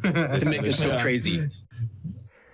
I don't like this theory. I don't like it either. Mark it down. Mark it down. I've been dreaming, and we're in a nuclear fallout shelter, and none of this was no. Elon Musk was right the whole time. Exactly. We're part of the Matrix. We're part of the Matrix. We're in. And they call it a lab, so Yeah. I'm just thinking we're the experiment. Well, Well, I mean, I don't know. canonically, the Niobe Labs is where Ada. And this is no time for lore. Technically, has Putting it- I read that same thing this week. Yeah, I just think it's some event that's going to open it up for Yeah. us. I don't know if it's not a dungeon. I don't know what it is. It's probably Hopefully just it's a something mission. fun. We're gonna probably kill a gonna be captain busy. 40 It's going to be a times, dude. Thunderlord mission, a Thunderlord style mission. Yeah, and to open it, it's going to. We're going back to the moon, chat. hours. We're going back to the moon to kill that damn wizard. There I it see us is. going back That's it. to a D1 location for the For last one quest. mission. For the Please last make it the quest. moon. Oh god, I missed that place. Oh man. Oh my God! If I had to farm another pile of helium, man, forget it. No, we were just talking Forget about it. that this week. You didn't like Oh, you running didn't have around the in right circles on rotation Archer's down? line? Oh, dude, Oh my God! I was done in no time. I had that map down to a science. Yeah. I think my favorite place was probably Venus, man. I Venus like- was cool. Venus was pretty, babe. it's pretty. Uh, The jungles of Venus, baby. Yeah, I don't know. And Mars Titan's was my definitely favorite place in Destiny I hated 2. that. I But hated at that. least Mars did have its. I mean, they all had their routes that you can farm. Mars was just Yeah. dirty. I just wanted to like get a vacuum. Exactly. Like, It was clean the it. same dull ass shit. Mars is way better in Destiny 2 than it was in D1. Yeah, let's harken way back better. to the years of I the agree with sword that. grind. Remember Yeah. that? Oh no. Oh yeah, let's go. Let's get on a scooter and go in a big square, just opening chests to try and get The that sword- the one sword piece grind of was pretty whatever that shit was. Well, okay, that so- you so- had to so- get Hope you 15 Titans times didn't to pick get the sword. To void. tie it back into what we were doing earlier is that the prophecy weapons were like Yeah. a newer version of Yeah. the sword grind, but it was more entertaining because you did have Better, yeah. You could And the go. payoff wasn't nearly as sweet. No, I agree. Well, yeah, It that's was- true. but that was a whole year one D2 problem, right? I- The payoff was never as I sweet. hated that sword grind, man. Once you got to that one point, it was like, oh. I mean, it was fun having to bludgeon people with the end of the sword, like in That's Yeah. great. But then you got to that part where you had to get on a scooter and just go through the circles. circle, Those just Rare open chest planetary after chest materials, after chest. Yeah. Especially when you got to Mars, man. Yeah, that I was. mean, it was terrible. almost as bad as the what was the one where you had to go look for war sats?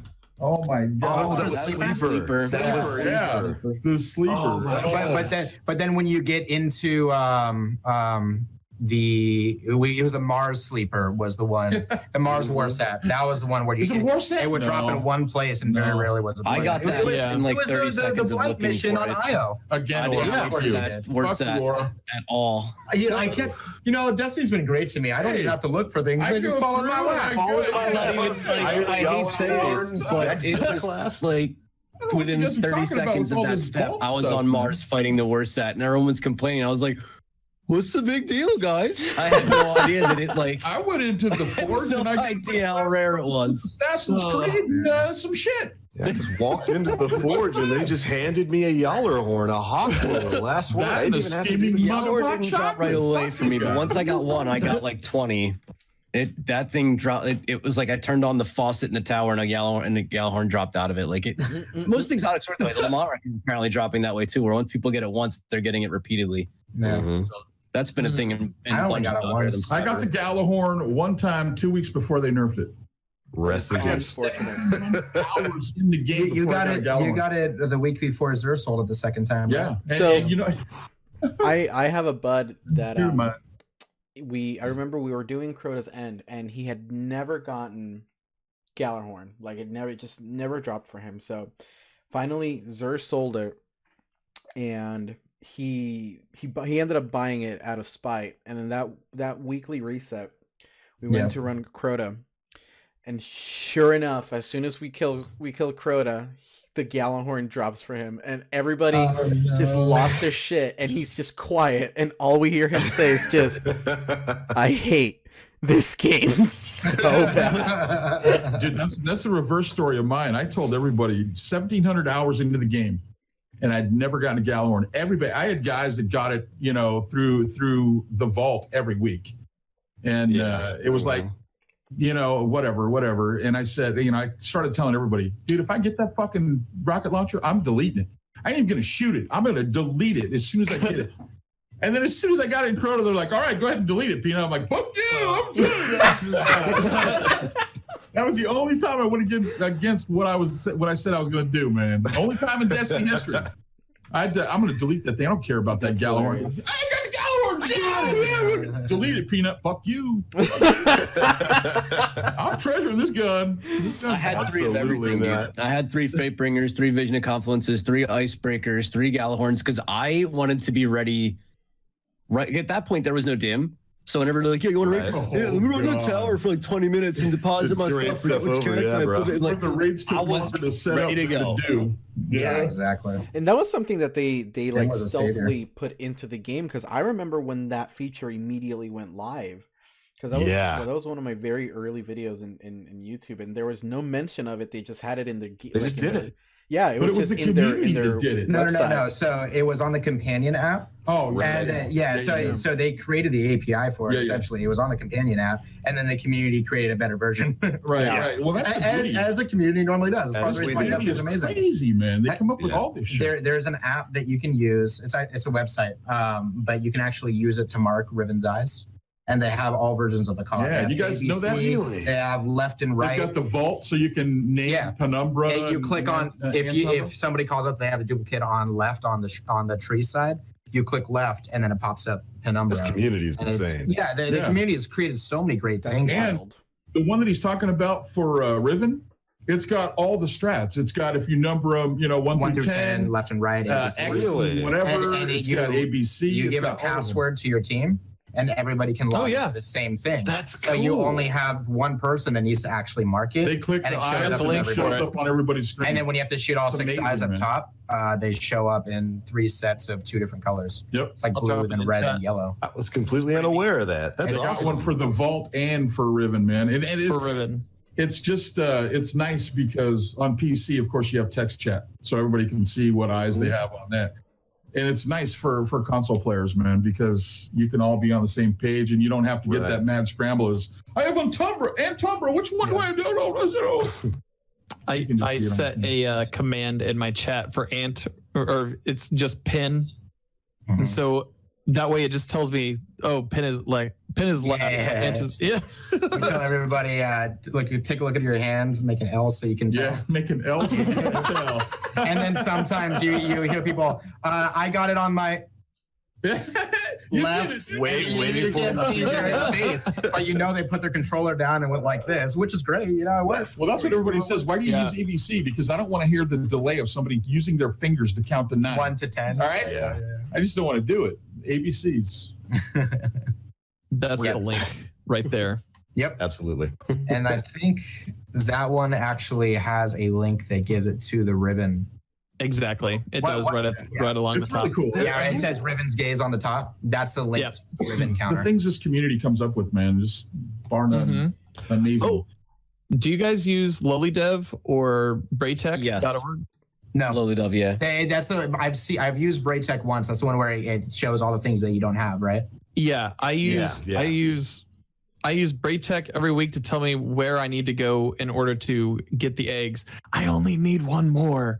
And I use LowlyDev.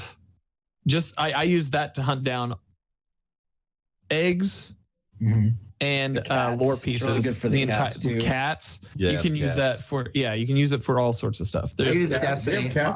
Yeah, remember you give the offering to them? The gift, I just got the we were celebrating swords, cats? because Tess really loves cats. So when we first saw them in Dream Sea, we're like, "Oh, Tess, I love this. It's great." Well, I remember seeing the thinking, "Oh, it's really good for the stem for the nodes for Mars as well. If you're looking for which ones you're missing for 40 out of 40. Woohoo! Got it. Yeah, I did that. Congrats. You want to get on your Warlock. Yeah, you got another character. Get to work. Well, that's tied to his account. So that's right. Wow. Unlike Forges. Ugh. Yeah. So that's a pretty cool map. Dude.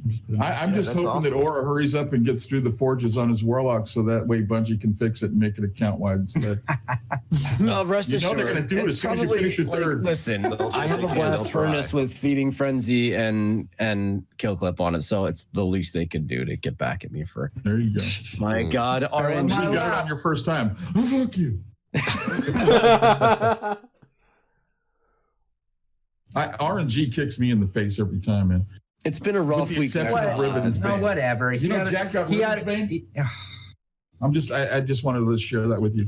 I mean, I've done the raid 8 times. I don't have 1,000 voices yet, so like I'm a little upset about that. Oh, 8 times. Only 8. 8 times, yeah. Oh, 8. Only 8. You are not allowed to complain.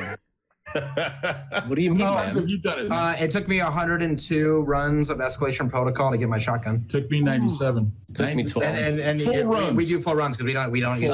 Here's the reason. This is the end all be all. How many strikes to get the Osprey rocket launcher? I don't have it. Still don't have it. I don't have it. Don't Rest in peace. Well, I don't have it. I haven't really gone for it though because I mean there's so many rockets that have cluster bombs. Not trying to be a wayfarer? Not with RNG, man. I don't have time to raid. We had a joke on stream the other day. The people that get Wayfarer are the people who don't want to spend the time to get Riven's Bane or Unbroken. They don't have time to do the raid the whole way, man, because they got Wayfarer. So basically, I should probably start getting Wayfarer. for these comments, you're never going to get the Braytech Osprey. When there's a title, you're getting all of the titles, and you're like, oh, you Wayfarers, dude. Oh. You're going to be left forever not having that title. It's not for the lack of love for the Wayfarers, man. I love those guys that go out and don't try sucking up now, boy. No. I don't want to hear it. All I'm saying is this, my friend. All I'm saying is to hear the excuse that I don't do the encounter because I don't have time. But they got the Wayfarer thing on their thing. You know what I'm saying? I got time. You know what I'm saying? Dude. I didn't play all of year 1. Keep in mind, I didn't come to Destiny 2 on PC, and I got the Wayfarer. And honest to God, I it fell in his lap. One weekend. One weekend, I was like, I'm a Wayfarer. This goes back. They're just handing them over, you know? Who got me this? Hey, why did I get Wayfarer and the blast furnace with the God roll at the same time? I was a mindless player in Mars, dude. I was just farming nodes, and I just got lucky. I got all of the schematic weapons. I didn't realize how hard they were to get. I got all the schematic weapons in a weekend. Who is this guy, man? Who is this guy? I got all of them in a weekend, and that made Wayfarer infinitely easier because the only thing really holding anybody back are those Braytech schematics and the Osprey, which is crazy. So I just got lucky, man. Plus, I farmed out all 40 nodes. That helps. Okay, when have you not gotten lucky in this game? Yeah, I know. You sound like the RNG. I 8 raid clears. I don't have the 1K voices yet, and I've done Scourge once. I don't have the Anarchy. Raid clears. We have a friend who has done every single week.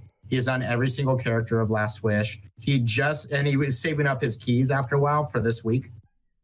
He just got the 1,000 voices, and he turned all 3 keys in at once. Every key gave him 1,000 voices.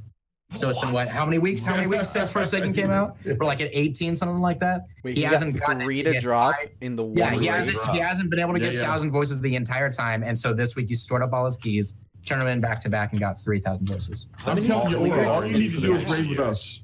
You raid with us one time, and you'll get the 1,000 voices, man. Because we had so many people before we even got it. They would come in for their first clear. First time they've ever done the raid. Boom, 1,000 voices. What I started doing is when you get to the end and you dunk the heart and everything, you take the 1,000 voices and you shoot one of the Tekken witches and they go flying across the map. Whatever chest she goes to, it's your 1,000 voice. That sounds like it works. It works. Sounds legit to me. 60% of the time, it works every time. And hell, yeah, if you don't get the 1,000 voices, man, at least we can chill and have some good conversation. Right. Someday. I still don't have mine. You don't have 1,000? Nope. Still don't have mine. Not trying hard enough, TVL. Yeah. How many do you have? Yeah. How many raid clears do you have? 18, 19. Oh, wow. So, Oh, bro, that's it? So you can You have 8. You can Yeah, agree with yeah, me when we 8. look at Aura in the eye and say, "Fuck you." 8 clears, rookie numbers, man. Rookie numbers. Yeah. This is normal for me though. Aura's But, like, I've done it. My twice, last and completion, I got ran Luna's 1,000 Howl and voices. Supremacy. Like, can you tell I play Crucible? Oh shit! Actually, the Thunderlord was really fun to use against Riven for DPS. We put a well down right in front for DPS phase and ran the Thunderlord. That was actually really, really fun. Really good. You can cool do way with of doing everything, it for man. Yeah. someone who misses every Use snipe shot edge they take. Like transits, me. dude. Edge transits. Freaking Rat King, dude. Yeah, Rat King. I hate that gun. Almost as much as I hate the last word that's coming out. Thanks, Bunch. I appreciate that, man. Yo, speaking of the last word, so that is dropping at the end of this month. Mm. How much you want to bet it's going to be super time gated like Thunderlord? Man, see, if it More were, than if it it were has been time gated, already. Buy an engram. More Wait a than week. it has been already. Yeah, right. As Oh soon as my it gets into the God. pool, it'll go. As If long they as it's roll it not a out- mission like Thunderlord, Yeah. it takes 10 minutes. Or you could just go to the Cryptarch and buy engrams from him, and that completes your mission for the week. Perfectly fine. Yeah. if they roll it out story wise, what did you guys think? Like maybe if it was like kind of like the Queen's Bounty, Mm-hmm. where there's a cycle to it, where it's like every couple of weeks you get like another piece going forward, but it was a compelling story. I think it's too much time spent on a gun that we used for 3 years already. And yeah, Why do I have to work so hard to get a and gun that I let's- already I had? think you're Like, gonna need Exactly. like 300 not forgotten kills to get the last word. And like, I think 50% of the personally, I community's think gonna that have we it. should tie it to the throne, so that you could have a chance at it every Mhm. third week, and you have to get a certain amount of solo. I think it's going to be like an Ace of Spades style quest line. Yeah. I kinda You're going to go, or remember when they brought the Galahorn back in D1 Year 3? That Yeah. was cool though, because you had to reforge it.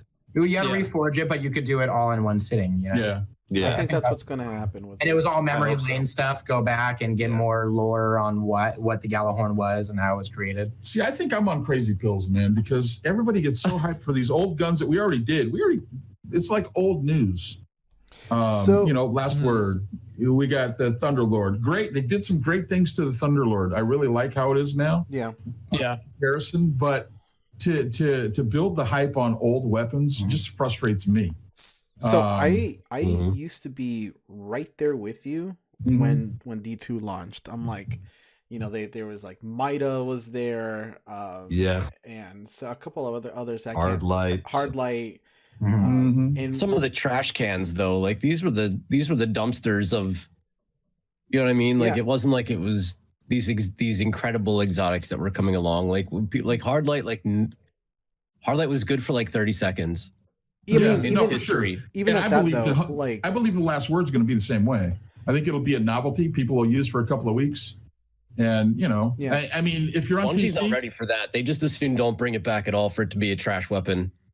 yeah, but I mean, Thunderlord's good in certain circumstances, but now that they have the forge weapon, that machine gun's pretty good. I mean, It is. if I didn't want to waste an exotic spot for the Thunderlord, I would use that machine gun from the forge. yeah. With a good roll, it's good. It does the job. And that was the problem that I had with Destiny 1. And there were so many guns that were out there, Mida versus Vision of Confluence, Mhm. didn't need an exotic spot. Yeah. I mean, I think for me, there's nothing more exotic than the Thorn. Thorn was the most exotic gun that I saw with it shot big old fucking Well, thorns, they bring- man. It was yeah, cool. Thorns, big nails at people. That's coming at some point. We all And- know it. Bringing everything. Joker's wild, baby. And what was the pulse Yeah. rifle? The pulse rifle. bad that juju. the bad juju. Mhm. Wait, Incredible so what pulse. was it that changed it for you then? That like, you like having the old weapons come back? For me? No. No, Nem for said you Nem. like- Oh, for Nem, Nem yeah. said So you liked okay, the- so what I was getting is that like when D2 initially released and like my initial reaction to seeing those weapons in the game was like, why? Like Yeah. we just Mhm. spent 3 years with these weapons. Why are we still hunting these down and going after them as quests? Why is there not anything new? You know what I mean? Like I don't know. I think Mhm. coming into a new game, I would have liked to see it just everything brand spanking new. And if later on they wanted to play at the nostalgic angle, they could definitely do that and return some of those weapons. But the more the game progressed and the more we saw that the exotics initially didn't have that exotic flair and feel that some of them had or most of them had in D1. Now I'm at a point where it's just fucking give us something, man. like just give me something now. And I think we will be seeing Thorn or a variation of Thorn along with Last Word. We probably won't get it now, but there are hints that Thorn will be coming back, or at least some. Well, what's the other one? The Rose, or the Rose became Thorn. Rose became Thorn. Yeah. That's right. Okay. So that opens up a can of worms.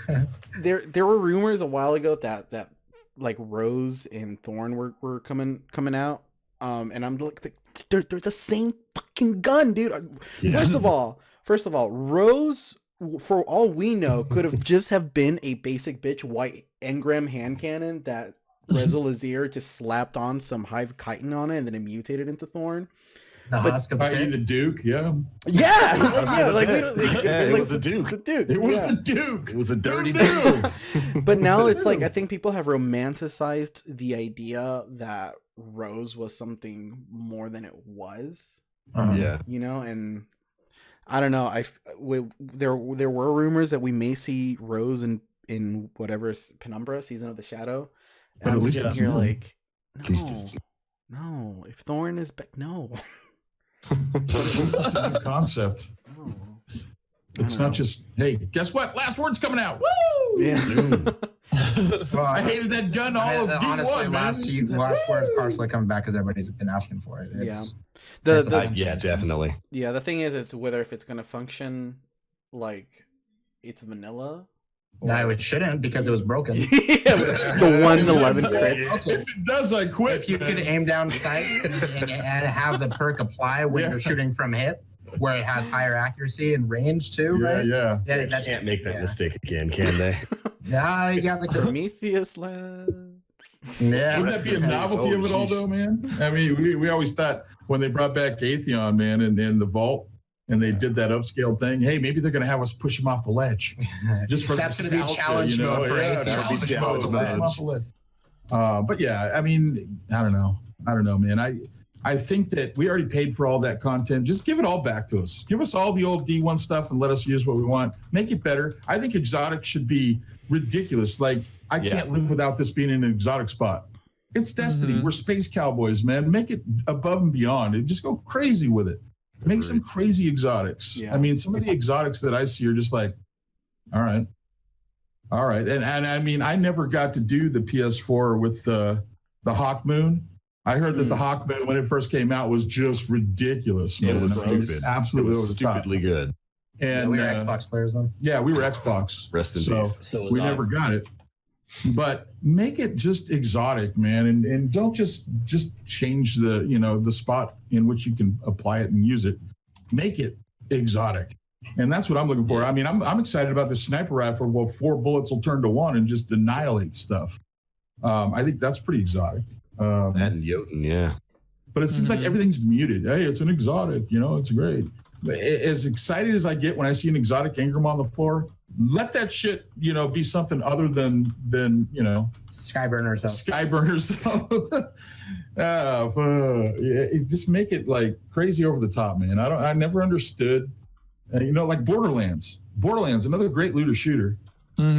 Some of the weapons on there were just insane. Yep. Insane. And just go over the top, man. And there's no reason to. Game of Space Magic, yeah. Yeah. Would you rather have stuff shipped completely without question broken and be brought back, or would you rather something ship underpowered and brought forward? I think that the community as a whole would be more likely to allow things to be broken when it ships if it wasn't for this desire to make PvP a competitive thing, which I don't think the Destiny PvP is meant to be that way, No. But whenever you bring it into PvP, like you mentioned the Prometheus lens earlier, right? Like that was broken for a little while and they had to take it out of the game. It was crazy when you use it on the PvP side, but it kind of made sense for ad control on PvE, right? I sure if you had something that's powerful, you have something that's powerful and you can just use it and just like feel like a zombie god dude with the traveler of light. You know, like I think that's what this game is all about. Yeah. Feeling powerful. I'm okay with things being broken. Yeah, same. To an extent, right? Like there's always a place where it could get too on broken. a PvE side, and that's I mean, if you're talking about crazy PvP. powerful, the Whisper is crazy. I was gonna say powerful. more Whisper, less truly exotic, exotic. The sleeper and love the mission that you had to go get it back. The way that they got the sleeper, where now it has 5 ricochet beams that it does, and great addition to it. But that's freaking powerful. If you can make every shot land, that thing is ridiculous. Yeah, that's what happens to Argos. Yeah. So yeah, I mean, again, it's the whole argument back and forth, but separate PvE and PvP. Yeah, I think that you have to, man. Everybody says you can't do it, but you at some point you have to separate the two. You can't make one generic and have it work both ways. And I know that Destiny's always wanted to do. You got to take this gun and use it everywhere. Destiny 2 loadout system was brought on by the desire to have it balanced in PvP. Right. Yeah. And for me, I mean, I just think that you're never going to appease everybody anyway. Yeah. But to have one gun where you can take it everywhere, it's never going to be truly, designed for that one thing, And right now we're hearing a lot of the PvP guys saying, I wish PvP would get some love. PvE gets everything, and I disagree with that. I mean, we don't have those roles on PvE that when you do raids, we don't have the broadsword. Well, I think the random roles, the whole purpose of that is to have a better role for PvP. It usually doesn't make that big of a difference on the PvE side. Right. Yeah. But I think that PvP doesn't feel the way that people want it to. And that's when they say, give it more love. But there also is no answer to make it feel the way that we don't know what we want it to feel like. Right. It's Bungie's fault for making a game that plays so well in a PvP environment. Like it's such a good shooter that it's going to draw incredibly competitive players that want to play in a competitive environment in a game that's not meant for competitive play. In a PvE game. Yeah. Well, if I'm side of PvP. Yeah. Right. Yeah. I mean, I don't know if you guys watch competitive, the CS, Counter-Strike and the truly competitive games. But I think that we live in a bubble with Destiny on the PvP side where kids have come in and they play Destiny and they become really good at PvP. But to take that to CSGO, they get smashed. I mean, those pro players are ridiculous. And it's Overwatch players see frames I don't even know exist. Yeah. And I mean, were you born with a mouse and keyboard in your hand? You know what I'm saying? Yeah. Sometimes I'm like, no way could you have aim like that. I mean, just laser, boom, boom, boom, boom. It's way beyond me. I'm too freaking old for that shit now. I like the disposability of the console. Grab a controller and go. This whole PvP, but yeah, I mean, they're trying to make PvP competitive. And unless you give only the same guns to everybody, it's never going to be a competition-based PvE or PvP. Yeah. Right. You can't have RNG in competitive. And with Titan skating on PC's never going to be relevant. Oh my gosh, that's so frustrating. Yeah. It's ridiculous, man, that they haven't fixed it for one. I don't know what's involved, but I think they will. I don't think they know how to because it's third-party stuff that makes Titan skating happen. You would have to fundamentally change the way catapult works. Jump works, And that's what they said, that we want to find a way that we can change it without making it feel like a completely different jump. I mean, CSGO had the bunny hop. They fixed that. But in the competitive games, they're not going to allow something like that to be unbalanced. Dude. And no, sorry, go ahead.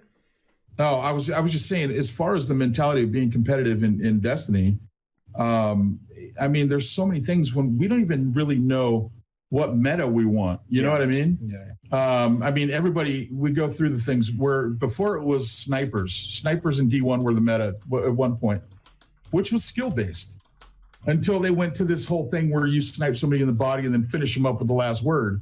I mean, that kind of took away from the whole idea of one shot, one kill, sniping, boom, boom, boom. But, I mean, you look at some of the old D1 where Lupo just sniping like crazy. It was like, oh my God, that's just crazy skillful.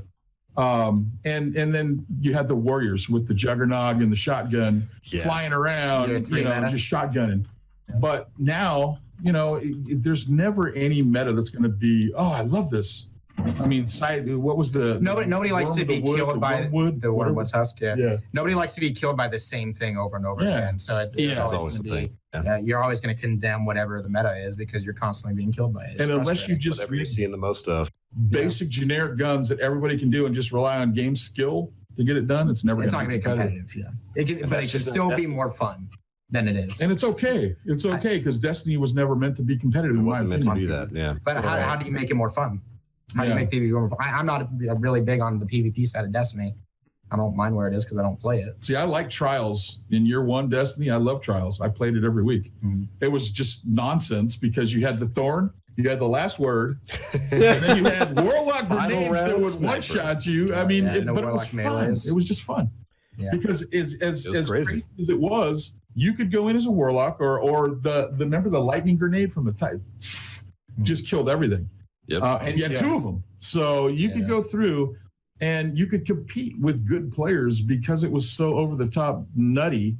Who couldn't get 2 headshots, with a thorn and just watch it tick away and then they die. It was like, got him. That was so triggering. He was dead. He doesn't even know it. Easy mode. Yeah, and that's the thing. It was just fun, and it was they seemed to in Destiny 2 take the things that we liked about Destiny 1 and they put them in, but they took the fun out of it. So people weren't having fun, and there was when Destiny 2 launched, still the game ran smoother than Destiny 1 ever did, but there was no content in it. It was a shell of a game, no end game. And that's what frustrated everybody. Because if you guys remember when Destiny 2 launched, everybody the first month, this game is amazing. It's great. And then month 2, this game is the worst. It's shit. Because people got to the end game. And because they blew Found through it, there was nothing no there. end game, and there was no heart. and That's soul my in it. fear of when Anthem comes out. The first month is going to be amazing. And people are going to get to the end game. And I don't really expect there to be a whole lot of end game on launch for Anthem. Yeah, I'm worried about that too. I'm excited to play Anthem as well. Like I'm really looking forward to the game, especially knowing that they're treating the loot system like Diablo. And that's pretty awesome. Yeah.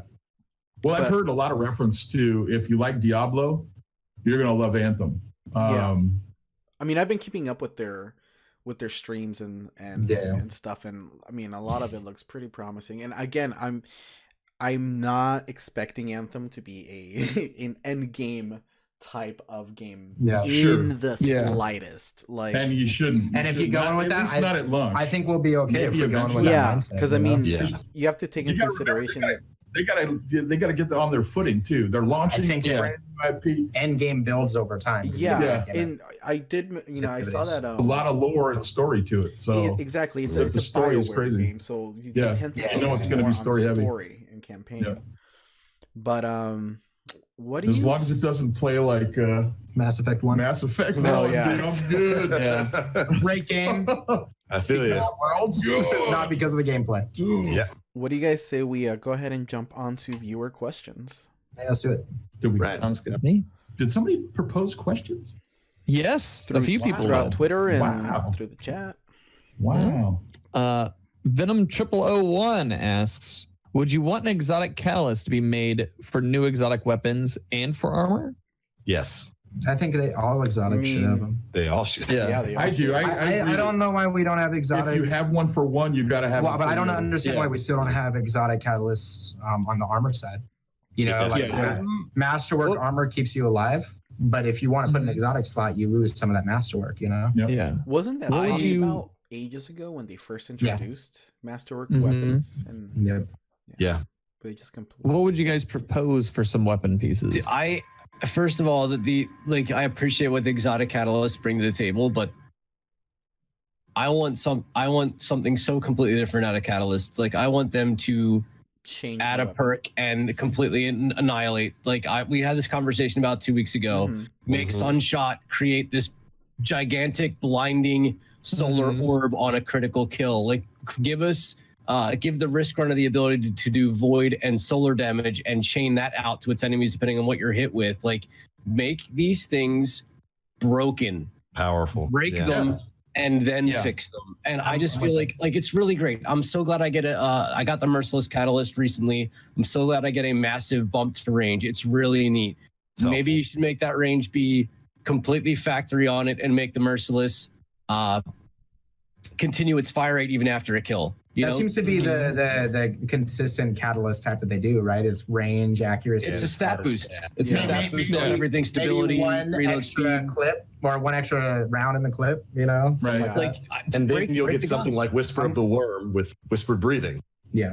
Yeah, It's like, Which they It's so much nerfed better. box breathing and created their own version of box breathing and called it whispered breathing and kept it there. Mm-hmm. I agree. I think that break these guns with catalysts. Yeah, Yeah, I agree, but have to earn it, man. I mean, if you want that, so many things that I've found. I mean, to me, the Wardcliff catalyst was nothing. I mean, you just got to get kills with it. Yeah. Make Yeah. it That's be, about you know, half of them. Half of them are 500 kills, or like 250 in Crucible. It's The sleeper, the sleeper was a pretty good one. There's a quest line. Yeah, you had to go through the progression to get the sleeper catalyst, which was cool. And I think that those are catalyst should be something that you go grind for, that you got to go earn. Well, I remember just to get that super dynamic killer with the thing. sleeper. By the time you got to the last step of the catalyst, everybody was trying to figure out where this thing was, and that was like the day before the Whisper mission dropped. Yeah, and it took place in there, right? So I mean, it was a quest line in there, and but you had to work with the gun, and that goes back to your and I like take those, a frame and build the frame by using it. Yeah, don't just fall into it like Aura has repeatedly happened to him. Don't just turn on the game and hey, shit. Listen, the hardest thing for me to acquire was the Merciless Catalyst, because in Crucible, the Merciless is a very powerful weapon that nobody uses. Yeah. And the catalyst on it makes it even more disgusting in the Crucible. And I've wanted it, and your boy has done like 1 billion strikes and never gotten a catalyst to drop from a strike, including farming whatever his name was for the Mindless Ambition, like 200 completions just on that alone and not gotten it. So your boy's out here earning it, all right? You're earning something. That's good. Yeah. So it's like Anything. All I'm hearing is my boy's turning the game on and it's falling in his lap. No, but I'm totally with you, Laura. Make these things powerful with the catalyst. Yeah. But make it do the work for it, man. I mean, I know we're Destiny is that thing that everybody just wants to turn on the game and get. You know, and I always hear that thing as far as and I don't believe in hardcore players versus casual players. I think we play the game according to how much time we have. But if I'm only playing the game a couple hours a week, I can't expect to make the same pay as the guy that's working 60 hours a week. I think there's got to be some benefit that if you have the time afforded to yourself to play the game, you shouldn't be stunted as far as your growth because of that. They shouldn't. Yeah. You can't try and there should be a scale, in my opinion. And you can't hate either side because we only play games, according to our lifestyles, man. And that's what we do. And to judge, it's ridiculous. But in my opinion, if I do have 40 hours a week that I can play the game, don't judge me and don't keep me from, lock me out of getting loot because I can put that much time into it. That's my opinion. I mean, you can't ask for the same pay if you're not putting in the same hours. Yeah. And you can't be upset if you only got 2 hours. It's the 2 hours that you enjoy it and get what you can out of it. But it just stands to reason, man. There's certain things in this game I'm never going to get. And I'm going to say this unbroken. I'm never going to get unbroken. I'm okay with it. Yeah, I'm okay with it. But you're not going to put the time in, so you don't deserve to have it. So, yeah, I don't deserve to have it. I don't want it to be easy enough for me to get. It's not what it's about. It's one aspect of the game I'm not going to have, and I'm okay with it. And I'm a grown up, and I'm not going to cry about it. I'm not going to piss and moan about it. It just is what it is. What you want. Yeah. And I think that more of that, less squeaky wheel and more problem solving. If you've got a problem, Bungie's already said that they're open to listening. And if you have a problem, come with a solution, not just a complaint and discontent and malcontent. Come with a solution. And if it's viable and they can do it within their constraints, they'll do it. We play with a lot of Bungie guys, man, and they're good guys. And they genuinely want you guys to enjoy your experience. Yep. That's their goal. And some of them, they've devoted their whole lives to creating games, man, and they only want you guys to enjoy it. And, these personal things, I mean, to hear some of the stuff that these guys have to go through because they made the wrong decision, death threats. Yeah. I mean, it's crazy to me. It's a video game. We need to all just kind of grow up at certain points, understand our limitations and be okay with it. Yeah. And not put it off on everyone else. Right. We have Time Splitter. one quality of life update that you were hoping Bungie implements? There's so many. Well, we were talking about it as we kind of started the podcast with it, right? Like have rotating vendor roles or rotating vendor roles, yeah. Yeah, rotating vendor Quality of life. Make the Forge account wide. Make the Forge account Quality of wide. life change. That's huge. That's huge. How about giving New Guardians a Sparrow to complete the story? Oh man, that's a huge one. Yeah. How about No, but you could get a Sparrow to complete the story. You just had to buy a bunch of bright dust and hope that Eververse would give you one. you could also you got an engram. You could also decrypt one and get one because I was running the story with Thumos. He got a Sparrow, and me and Gratsby, we had to walk all over it.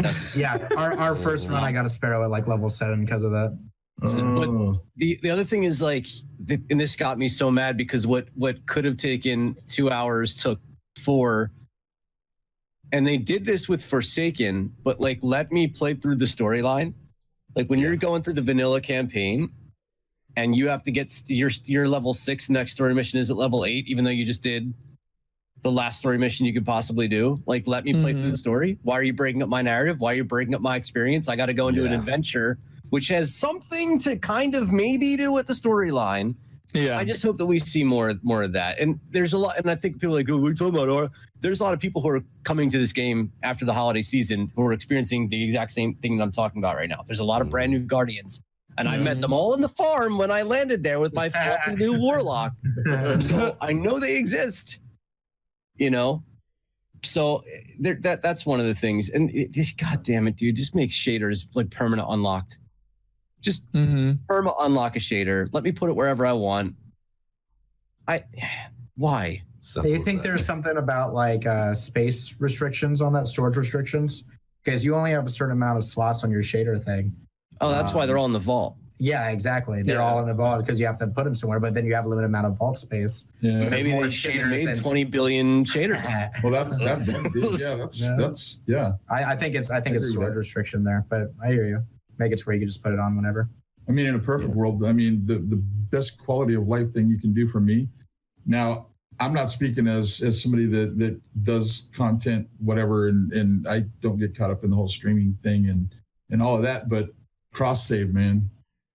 Cross saving anything. They do it in other games, man. I'm willing to pay for the whole game. Just let me get 3 characters and bring them over. Just to play over there. I think that we would have a lot more enjoyment from what we do if we didn't have to do it 9 times, and that's not Bungie's fault, right? It's not their fault. That has nothing. They shouldn't change the way they make the game and the grind because we decided to do 9 characters. But we're not the only ones out there who have friends who play on different platforms. Yeah. I guarantee you, there's people in high school who are like, my mom got me an Xbox. Oh, that sucks. Still, my mom got me a PlayStation. We can't play the game together. Like, and we're not the only people in that situation at all. I don't want cross play either. I want cross save. Right. I would much prefer that. And then I can cross save. And let me just say this: as far as cross play amongst consoles, good. Go at it. They should be. But you can't bring PC into that because there's some cheating stuff going on, and PC, keyboard and mouse, just too much advantage. Yeah. Not that you can't play keyboard and mouse on console. And if Xbox continues down the road, I mean, you're going to be able to do that anyway. But my whole thing is, you know, you got to have it fair. And that's why PC is just a different animal all in itself. Consoles, dude, Xbox should be able to play with PlayStation. Yeah. It shouldn't be... You know, but you can't mix and match. So cross save is the happy medium there. And the happy medium so that they can continue to do their thing. Yeah, cross save. They still get their money. I think the big issue with the crossplay thing, especially when it comes to Destiny, is the PlayStation exclusive stuff. Right. But you could gray them out just like you can. You could gray them out. But for example, if we take the wave splitter, which I've heard is pretty powerful on console. When you put that up against Xbox players who are stuck with a cold heart and Prometheus lens, that puts them at a disadvantage. And then you put Titan skating against people with the wave splitter. You know, crossplay that just doesn't work with this game. Yeah. Up until I think until the whole like exclusivity stuff like ends, which it probably won't. Yeah. We won't see crossplay in Destiny on. That's a shame. Yeah. I think if we do ever see cross save, it unfortunately will be like in a D3. Yeah. Which I hope probably a D3. I hope there's cross save, dude. Because like, Yeah. I mean, I made the switch over to PC because my bud kind of like twisted my arm to upgrade my graphics card, and Yeah. like I kind of never looked back. And just now, I'm starting to play on PS4. Oh yeah. Yeah. So I like, dude, I went on PS4 and it hurts. I don't mean to sound like shitty, but Sound like it. Sounds shitty, dude, man. it felt like Sound shitty, but yeah, It happens it all just- the time though. When it- people move to PC, they stay there because oh it's my god, Aura, yes. it's So much I need it.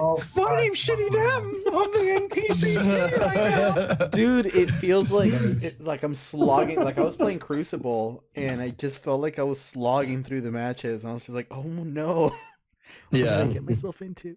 When people ask about if it's worth switching over to PC, it's like yes, the gameplay, of course. The game, you can never deny that the gameplay is smoother and Right. more enjoyable. But Destiny, in my opinion, the way that we play it is more enjoyable when you play with friends. absolutely. Yep. So Yep. if you don't have friends on PC, I don't really recommend switching to PC Yeah. to play it. Yeah. Wherever the majority of your friends are, go on that platform. And it's my experience. PvP on Destiny PC. Oh, dude, it's rough. I play with a controller on PC, and Yeah. let me tell you, dude, I get killed in some sorts of silly ways that I'm just like, what? Which I don't understand why it's still like there's Yeah. only a up to 10 sensitivity for controllers. It's super slow compared to 10 on console. slow. 10 on console is way faster Yeah. than 10 on PC on a Is it controller. really? There's Oh, Yeah. without a doubt. Because Yeah. it's probably around a 6 or 7 on console. Because I went to 10 when I went back and played on PS4. I was like, I haven't played on 10. I'm going to bump up to 10. And I was like, woo! I was like, all right, maybe it's a little bit too quick. interesting. Yeah, you look like a star exploding. Yeah. dude. I've been going through and doing all of the so I just started playing on Xbox again and getting my character, which was sub 500 probably like 2 weeks ago.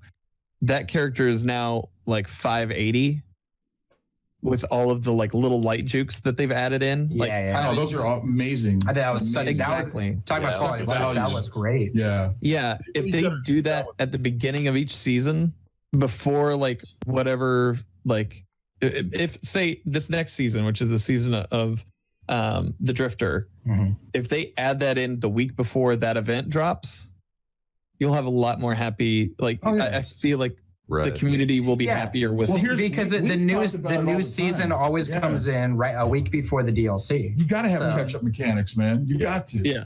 And like you're saying, when that new season starts, you have a week to prepare for the DLC. If you took a break from the game because you got bored of doing forges, you have a week to catch up and be Right. ready for Season of the Drift. Something. My question's always been, why haven't they done this way back?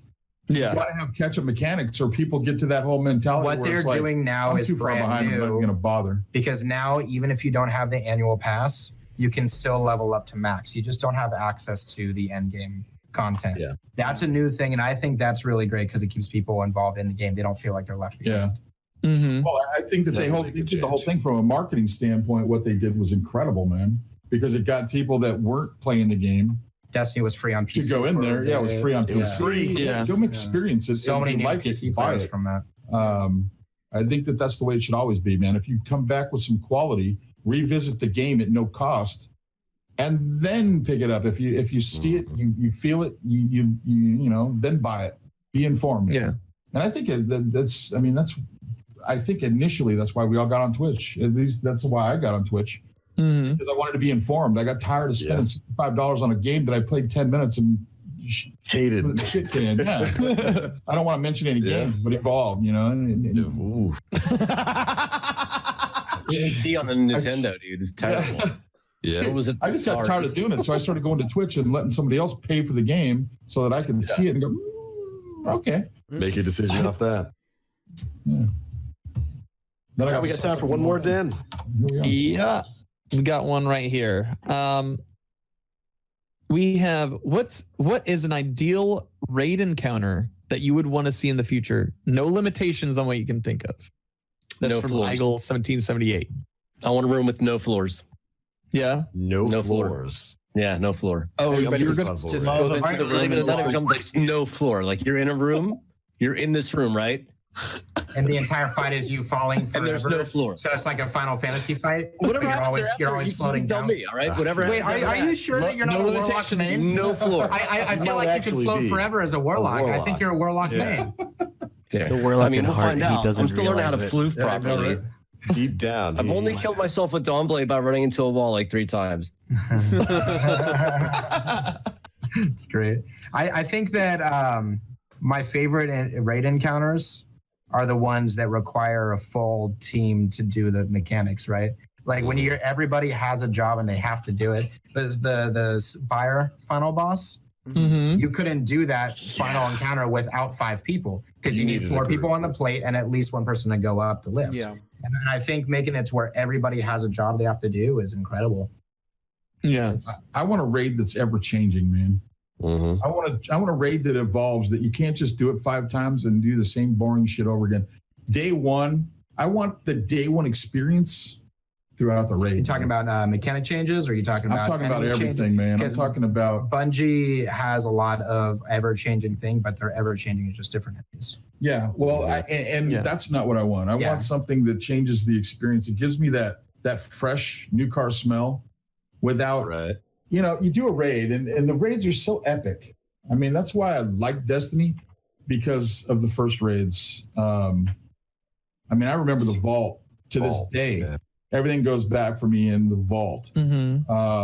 I liked the feel of that raid for a long time, just because, the exploration side, and maybe not the mechanics of the raid, change something about the raid that you have to look forward to, almost like going to see the Queen. There's a new interaction all the time. Change something about it to keep it fresh. I hate that the raids come out, everybody says, "Oh my God, this is the hardest raid ever." And then a week later, We're never going to be able to beat. And then a month later, you're like, "This raid is so easy." We're 2-manning it. Yeah, we're 2-man. I mean, let me just say this to anybody that's out there in Bungie: you should not create a 6-man raid and ever have it have an ability to be 2-man, ever. the D1 raids were solo, but it was because of like cheesy stuff with self-res. yeah. Yeah. Yeah, And the self-res kind of broke everything in the game, and if it's not that, it's these oversights of joining allies. I mean, it's an exploit game that allows you to do something else, but it shouldn't even be there. It just shouldn't. If you need 5 people to step on a plate, you need 5 people to step on a plate. So dynamic raids. You shouldn't be able to take a Ever-changing shield stuff, from a yeah. Titan and go step on more plates than you just shouldn't do it. And those are the things. I just want it to be fresh. I want that in-game experience to be fresh longer than a week. And what I find is the raids are getting less dynamic, like Aura spoke to. The Oryx fight, the epicness of that fight, the music, the whole picture. So here's the thing about the Oryx fight that I find really interesting, because I love that fight. It's so good. But once you get the mechanics down, it's very rinse and repeat. There is Routine. it's super routine heavy. Riven, you get that a little bit too, but there is more random call outs that happen. You have to make sure that happens. Axis was another one where it was the call outs were always different. You had to make sure. I'm empowered, empowered right, empowered Yeah, left. exactly. Yeah. Or even, I have void on right. Like the call outs of what is where kept you on your toes even after doing the raid 100 times. Yeah, no, for sure. And that's the thing. Like with Oryx, you could go through and use it as an exotic farm, because you had the Echo where you could do the 3 a coin and farm the exotics. You had a shot at it anyway. So there was a lot of reasons to do Oryx other than just the raid, and you could play with it. You could do the single orb. There were parts of the mechanics that you could do differently to challenge yourself. Something I like in raids is when there is kind of like a skill gap, that as you become more comfortable with it, there is something you can do more. A lot of people on day 1 for the Scourge raid, they weren't stacking their buffs, and they were just brute force DPSing it, right? But if you do something that takes a little bit more thought process, a little bit more skill, you get such a huge payout from it. The one that I like too is on Argos. If you plan out what you plant, you can get 2 damage phases per phase. Second right? damage phase. The double break, there's a skill gap in that part of the raid, and I love that, where you can just dive into doing something more, right? And maybe that's the aspect. I mean, you don't have to change the raid, but introduce new things to the raid that make you want to do the raid. new hidden little things like just some of the thrown stuff, hide something in there, make something change in the raid weekly, make you go back and revisit it. I know that a lot of people don't even do raids. So I get that there's, if you look at the game population, I forget what the numbers are, but they were like 20% of people or 80% of the people have never even touched a raid. Yeah. And to me, I don't know if it's my favorite statistic is when you look at achievements and you see the percentage of people that have beat the first mission, and it's never 100%. It's always like 90 something. So people bought the game and 10% of the people didn't even play it. Somebody's just like, nah, never mind. Yep. Oops. What would you guys add to a raid? I know how it's kind of the opposite of what you said of like having the teams grouped to 6, and this is kind of something that we saw in Last Wish. But I would love to see a raid that splits people up, like a raid like massive enough where you have to divide either into two teams of 3 throughout most of it, and then just kind of figure out your way through there, and then like at the last encounter you finally like come back together. That would be interesting, because I mean you always hear in the lore about these like the fire teams. Yeah. And I always kind of like wanted that experience in game where you kind of get lost in this place. But all of your lore about fire teams of 3, they all lost their mind, went mad, and died. Like, that's why we're not 6 people into the raid, because we learned from our ancestors. So even I hear what you're saying though. Riven tried to do that, didn't they? They split us up. But for a full raid.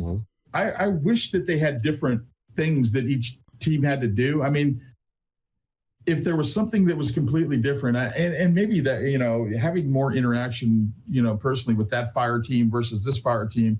And I get that part of the chaos is having to do the same call outs over each other, finding out what your symbol is and doing all that stuff. Yeah, you have to find synergy within your own team of 3, but then you also have to time it with the other team. Yeah. And I think it's a super unique sounding mechanic. If they had 2 completely different group mechanics, or, and if the 2 people had to split up and you get 2 groups of 2 that had to go do different stuff across the raid. Because with Riven, both sides end up doing the same thing, right? So if both sides had completely different mechanics, and that'd be crazy on day 1.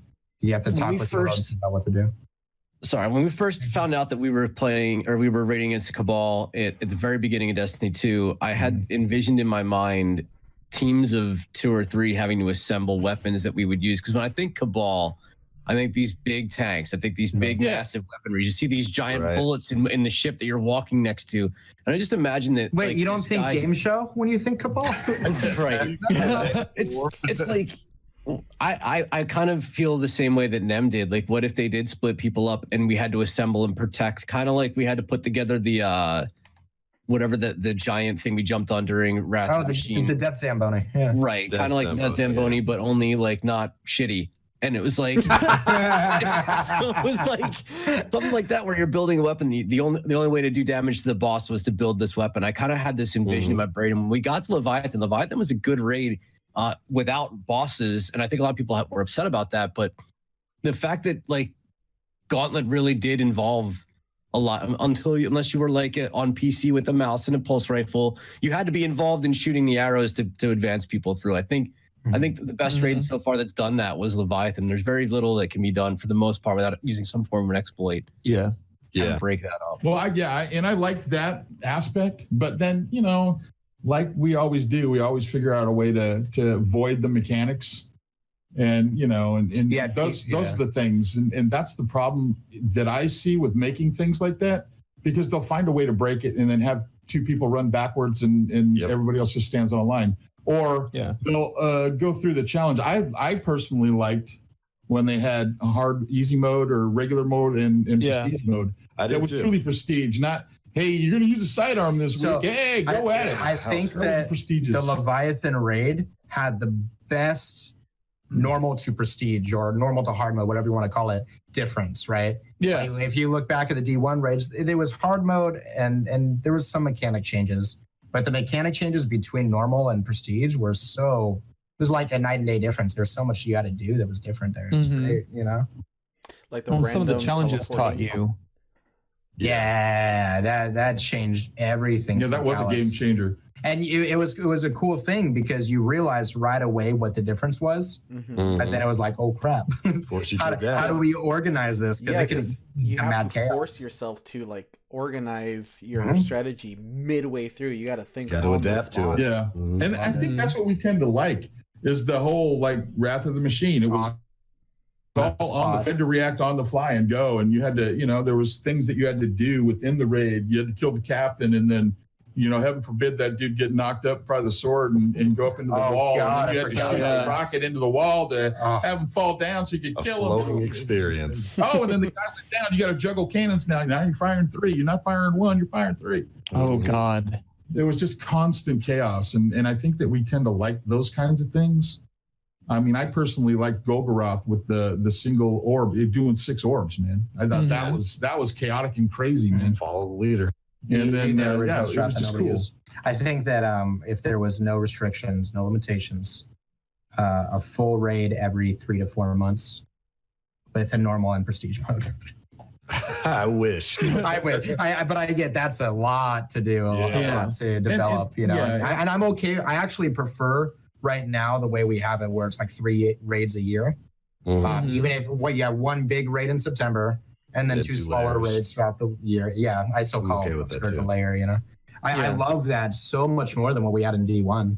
Well, I just so liked the throne, man. The 3-man, it was like a 3-man raid. And you get that in between. You still get layers and we still get dungeons. To me, that was spot on, man.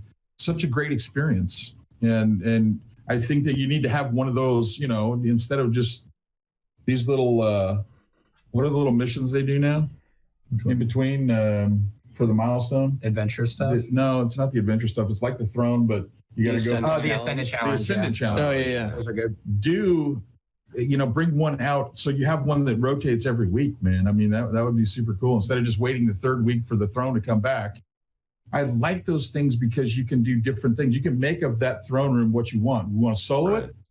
You want to challenge yourself and solo that thing? That's great. And they encourage you to do it. Solo player. They totally encourage it. If you want to go through with your team and hang out and do some fun stuff and shoot eggs and go for, other, I think that those things can be ever evolving, man. Right. I mean, there's so much of the story. Okay, so now that you've gotten the bow, you can go on to the next week's and here's what you can get this week. It's kind of use it as a gauntlet of things. It was a good experience. Let's change the end loop and keep the experience, change it a little bit, and just go through for something else, just to keep it fresh. Yeah. It's also something that's the problem with some of the old raids too. It just gets fresh. Keep the freshness, man, and the fun. Which was what we thought we were going to get with this annual pass. Right? DLCs every few months, but it's not what we thought. The only thing we added was just small end-game content. Yeah. And I mean, I've always been very outspoken. I mean, for me, the things that are fun are the interactions that you can do with your friends. I get bored with the whole, even the story grinding, man, going through the progressions, the milestones. When he says, hey, we got to do milestones to the level, I'm like, oh. Halfway through the milestones, I'm thinking, oh God, I forgot what we're supposed to do this side mission 5 times in a row now. Okay. And it's just so busy work. It's like, I don't want to do this. I don't want to be here right now. And that's part of the thing. You were saying that I hate streaming it. When I stream leveling, it sets my mood from the very beginning. I can't be fun and boisterous and be that happy fat dude that says funny shit because oh my God, my mind is just done. As soon as I go into that mode, I'm quiet. I'm like, I don't want to be here. I don't want to be here. I want to click my ruby red heels and go home. You know what I mean? I feel that. Such a different experience, man, when you're doing something that you really have fun with versus what you really have to do so that you can get to the part that you really have fun with. And unfortunately, you'd spend too much time if you didn't involve, and people want to see, how do you level up? That's part of the thing, which is good for the first 1 character, maybe 2. After that, you don't. But when you get to 7, 8, 9, it's like you got people coming in. Are you leveling again? Well, kind of. So you kind of have to pick and choose, and then it just gets overwhelming, man. And then you're looking for something else. Hey, Blackout, what? You're playing Call of Duty Blackout every once in a while, It's or great. zombies or something, just to give yourself a refresher. But Yeah, I think we always get to these points within Destiny where things get a little bit dry. The repetition kind of gets to you, and we're definitely inching towards that here with Black Armory. If we haven't already slammed into that wall, There's still a lot of potential for a lot of things we haven't seen yet. But if there's it's, still some things. I imagine it's going to be like what we've seen for the last month. yeah, and that's kind of the thing. It's kind of sad when you think about it. Black Armory came out. This is supposed to be the interim content till we get the Drifter stuff. But here we are, not even to the end of this. It's already kind of dull, and it's like, okay, yeah, well, what's next week? And I'm not really excited about next week, and I should be. So something in the development of that went wrong, and maybe it's they should have reversed the order or whatever.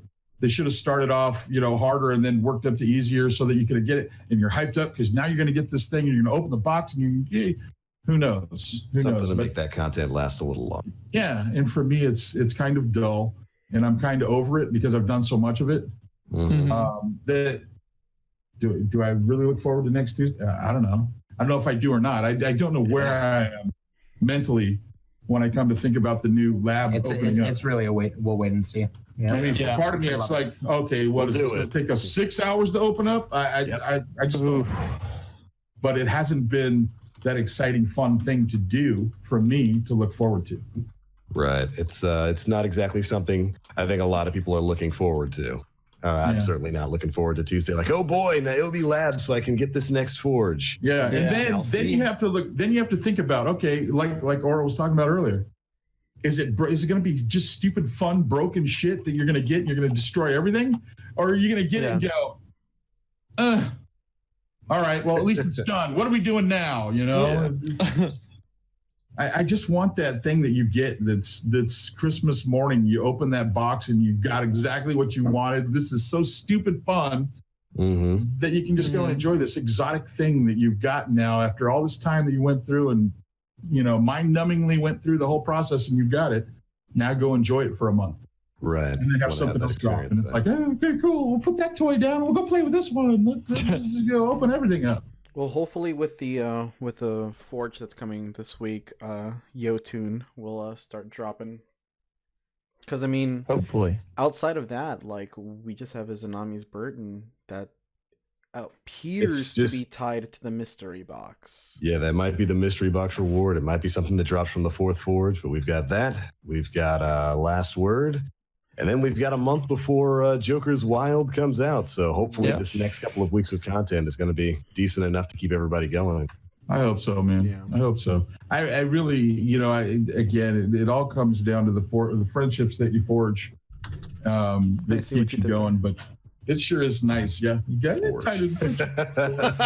Appreciate you. But, it's again, you got to keep it fresh. You got to keep something to look forward to. All of Destiny 1, I mean, my life revolved around the Destiny calendar, man. It was Tuesday. My wife knew that nothing was going to happen on Tuesday except resets and going through all over again and trying to get that Vault of Glass armor. Right. Yeah. Don't tell me to do something on Tuesday because that just wasn't happening. And then you had gun testing on Wednesday, and then you had your time to get stuff. And then Zur mattered on Friday. Zur, he actually had some good shit.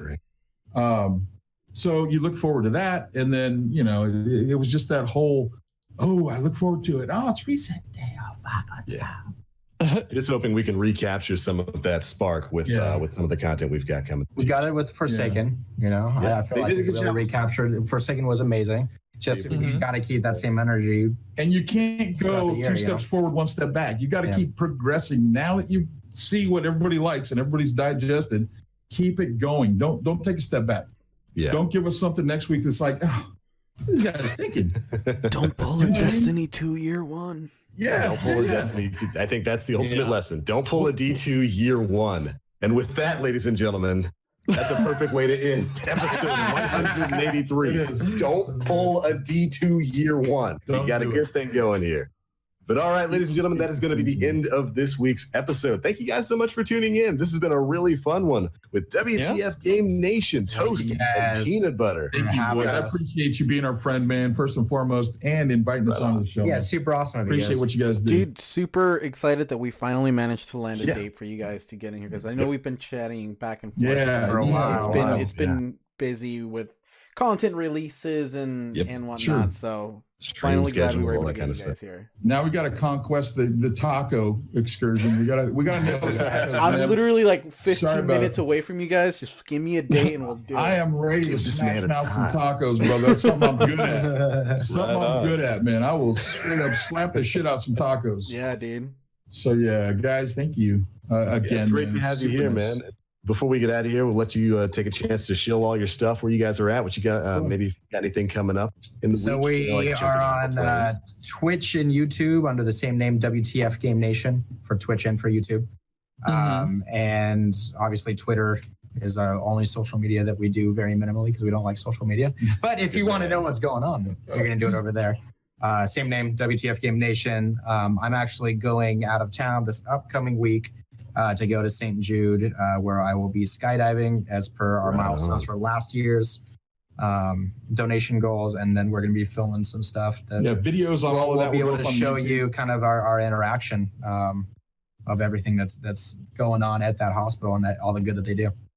So absolutely stuff coming on. We'll be checking out Anthem. We'll be checking out Division. Yeah, always Destiny. Hopefully, maybe we can get together with you guys and do some of that stuff too. We talk, and we talk a lot about the stuff that we don't like in Destiny, but we always love that game, man. Yeah. So it's not going anywhere. Right. And anytime you guys are down to raid, man, just hit us up, dude. We're always around, always doing stuff. Or I'd love to raid with you, brother.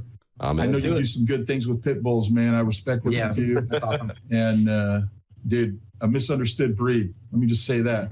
Pit bulls are the nicest dog you ever want to know, man. It's just the owners that are fucking assholes sometimes. People that own those dogs and fight them and do all that stupid shit. You guys are I don't like that. Oh, yeah. Those dogs are the most loving dogs you ever want to know, man. I know many friends that have them. So appreciate what you guys do, man. I always want to just end. You know what? It's not special to be an asshole, man. Be nice. There's no reason not to be nice. Enjoy everybody for what they are, for the differences, for everything that they bring to the table, man. And leave the world a better place. There's no reason not to, man. There's plenty of people, good people. Enjoy them, man. Yeah. Don't try and judge and don't be an asshole. No rules. Right on. Guys, thank you again, man. Appreciate the time spent. Hope you guys, wish you guys nothing but success and wellness, man. Health, happiness. Thanks. Same to you, brother. Thanks so much for joining us tonight. Nice, man. Of course, man. Thank you guys for showing up and supporting these guys. You guys are awesome. Yeah. Speaking of which, we got to give credit to credit is due, even though it's anonymously. We had somebody, I'm assuming somebody from your guys' community, just go on a sub-gifting spree. I think it went up to 35 sub-gifts anonymously. You are absolutely nuts, and thank you for that, dude. Yeah, awesome. I'm just going to go out on a limb. I'm not going to call anybody up. Time Splitter, I'm going to hit you in the back of the head. Thank you, Time. I'm going to say thank you, Time. He does it everywhere we go, man. Everywhere we go. It's Time Splitter. Blame this fool. Well, it's Time Splitter, dude. Toxic. Spreading toxicity. One gifted sub at a time. You guys deserve it, man. Thank you again for showing the light on so many good people, man. It's you shine the light. Hopefully everybody digests it, man. And again, it's super nice what you guys do, man. Thank you for taking the time. Appreciate you guys inviting us. To have you here. Absolutely. Well, before we disappear for the night, we'll go through real quick with the hosts here and let them tell you where you can find them across the internet, starting with Aura because he needs to go to sleep. What's up? My name is Aura. You can find me on twitch.tv/Aura. You can also find my pitbull Layla on stream with me Monday through Friday and even Saturday and Sunday mornings. You can also find me on Twitter, twitter.com/evilaura, 3VIL_AURA. Beautiful. Dan? Hi guys. You can find me Danfinity, twitch.tv/Danfinity. That's on Twitch. And on Twitter, you can find me Dan Flannelty. We'll just go with that from now on. I think we should see where that goes. But yeah, that's where you can find me. And I've been playing Destiny 2 for the most part, for the better part of my career. And yeah, lately it's been Xbox. So Come watch me not get the Ikello shotgun this week tomorrow. Rest. I- On to you, Nim. Nem plays everywhere, and you can also find me over Simple. on the YouTube portion of Planet Destiny as well, with your weekly Xur videos and the occasional review. TBL. Right on. And of course, my name is The Black Link. You can find me pretty much everywhere on the internet, Twitch, Twitter, YouTube, all those places at The Black Link. We'll be having the usual stuff, streams and whatever new stuff happens for PD. That's it. All right. Thank you guys so much for tuning in to episode 183 of the Planet Destiny podcast. This has been a really fun one, and thanks so much for tuning in. We'll catch you Guardians next week. Hey, Bye, everybody. Yes. Bye.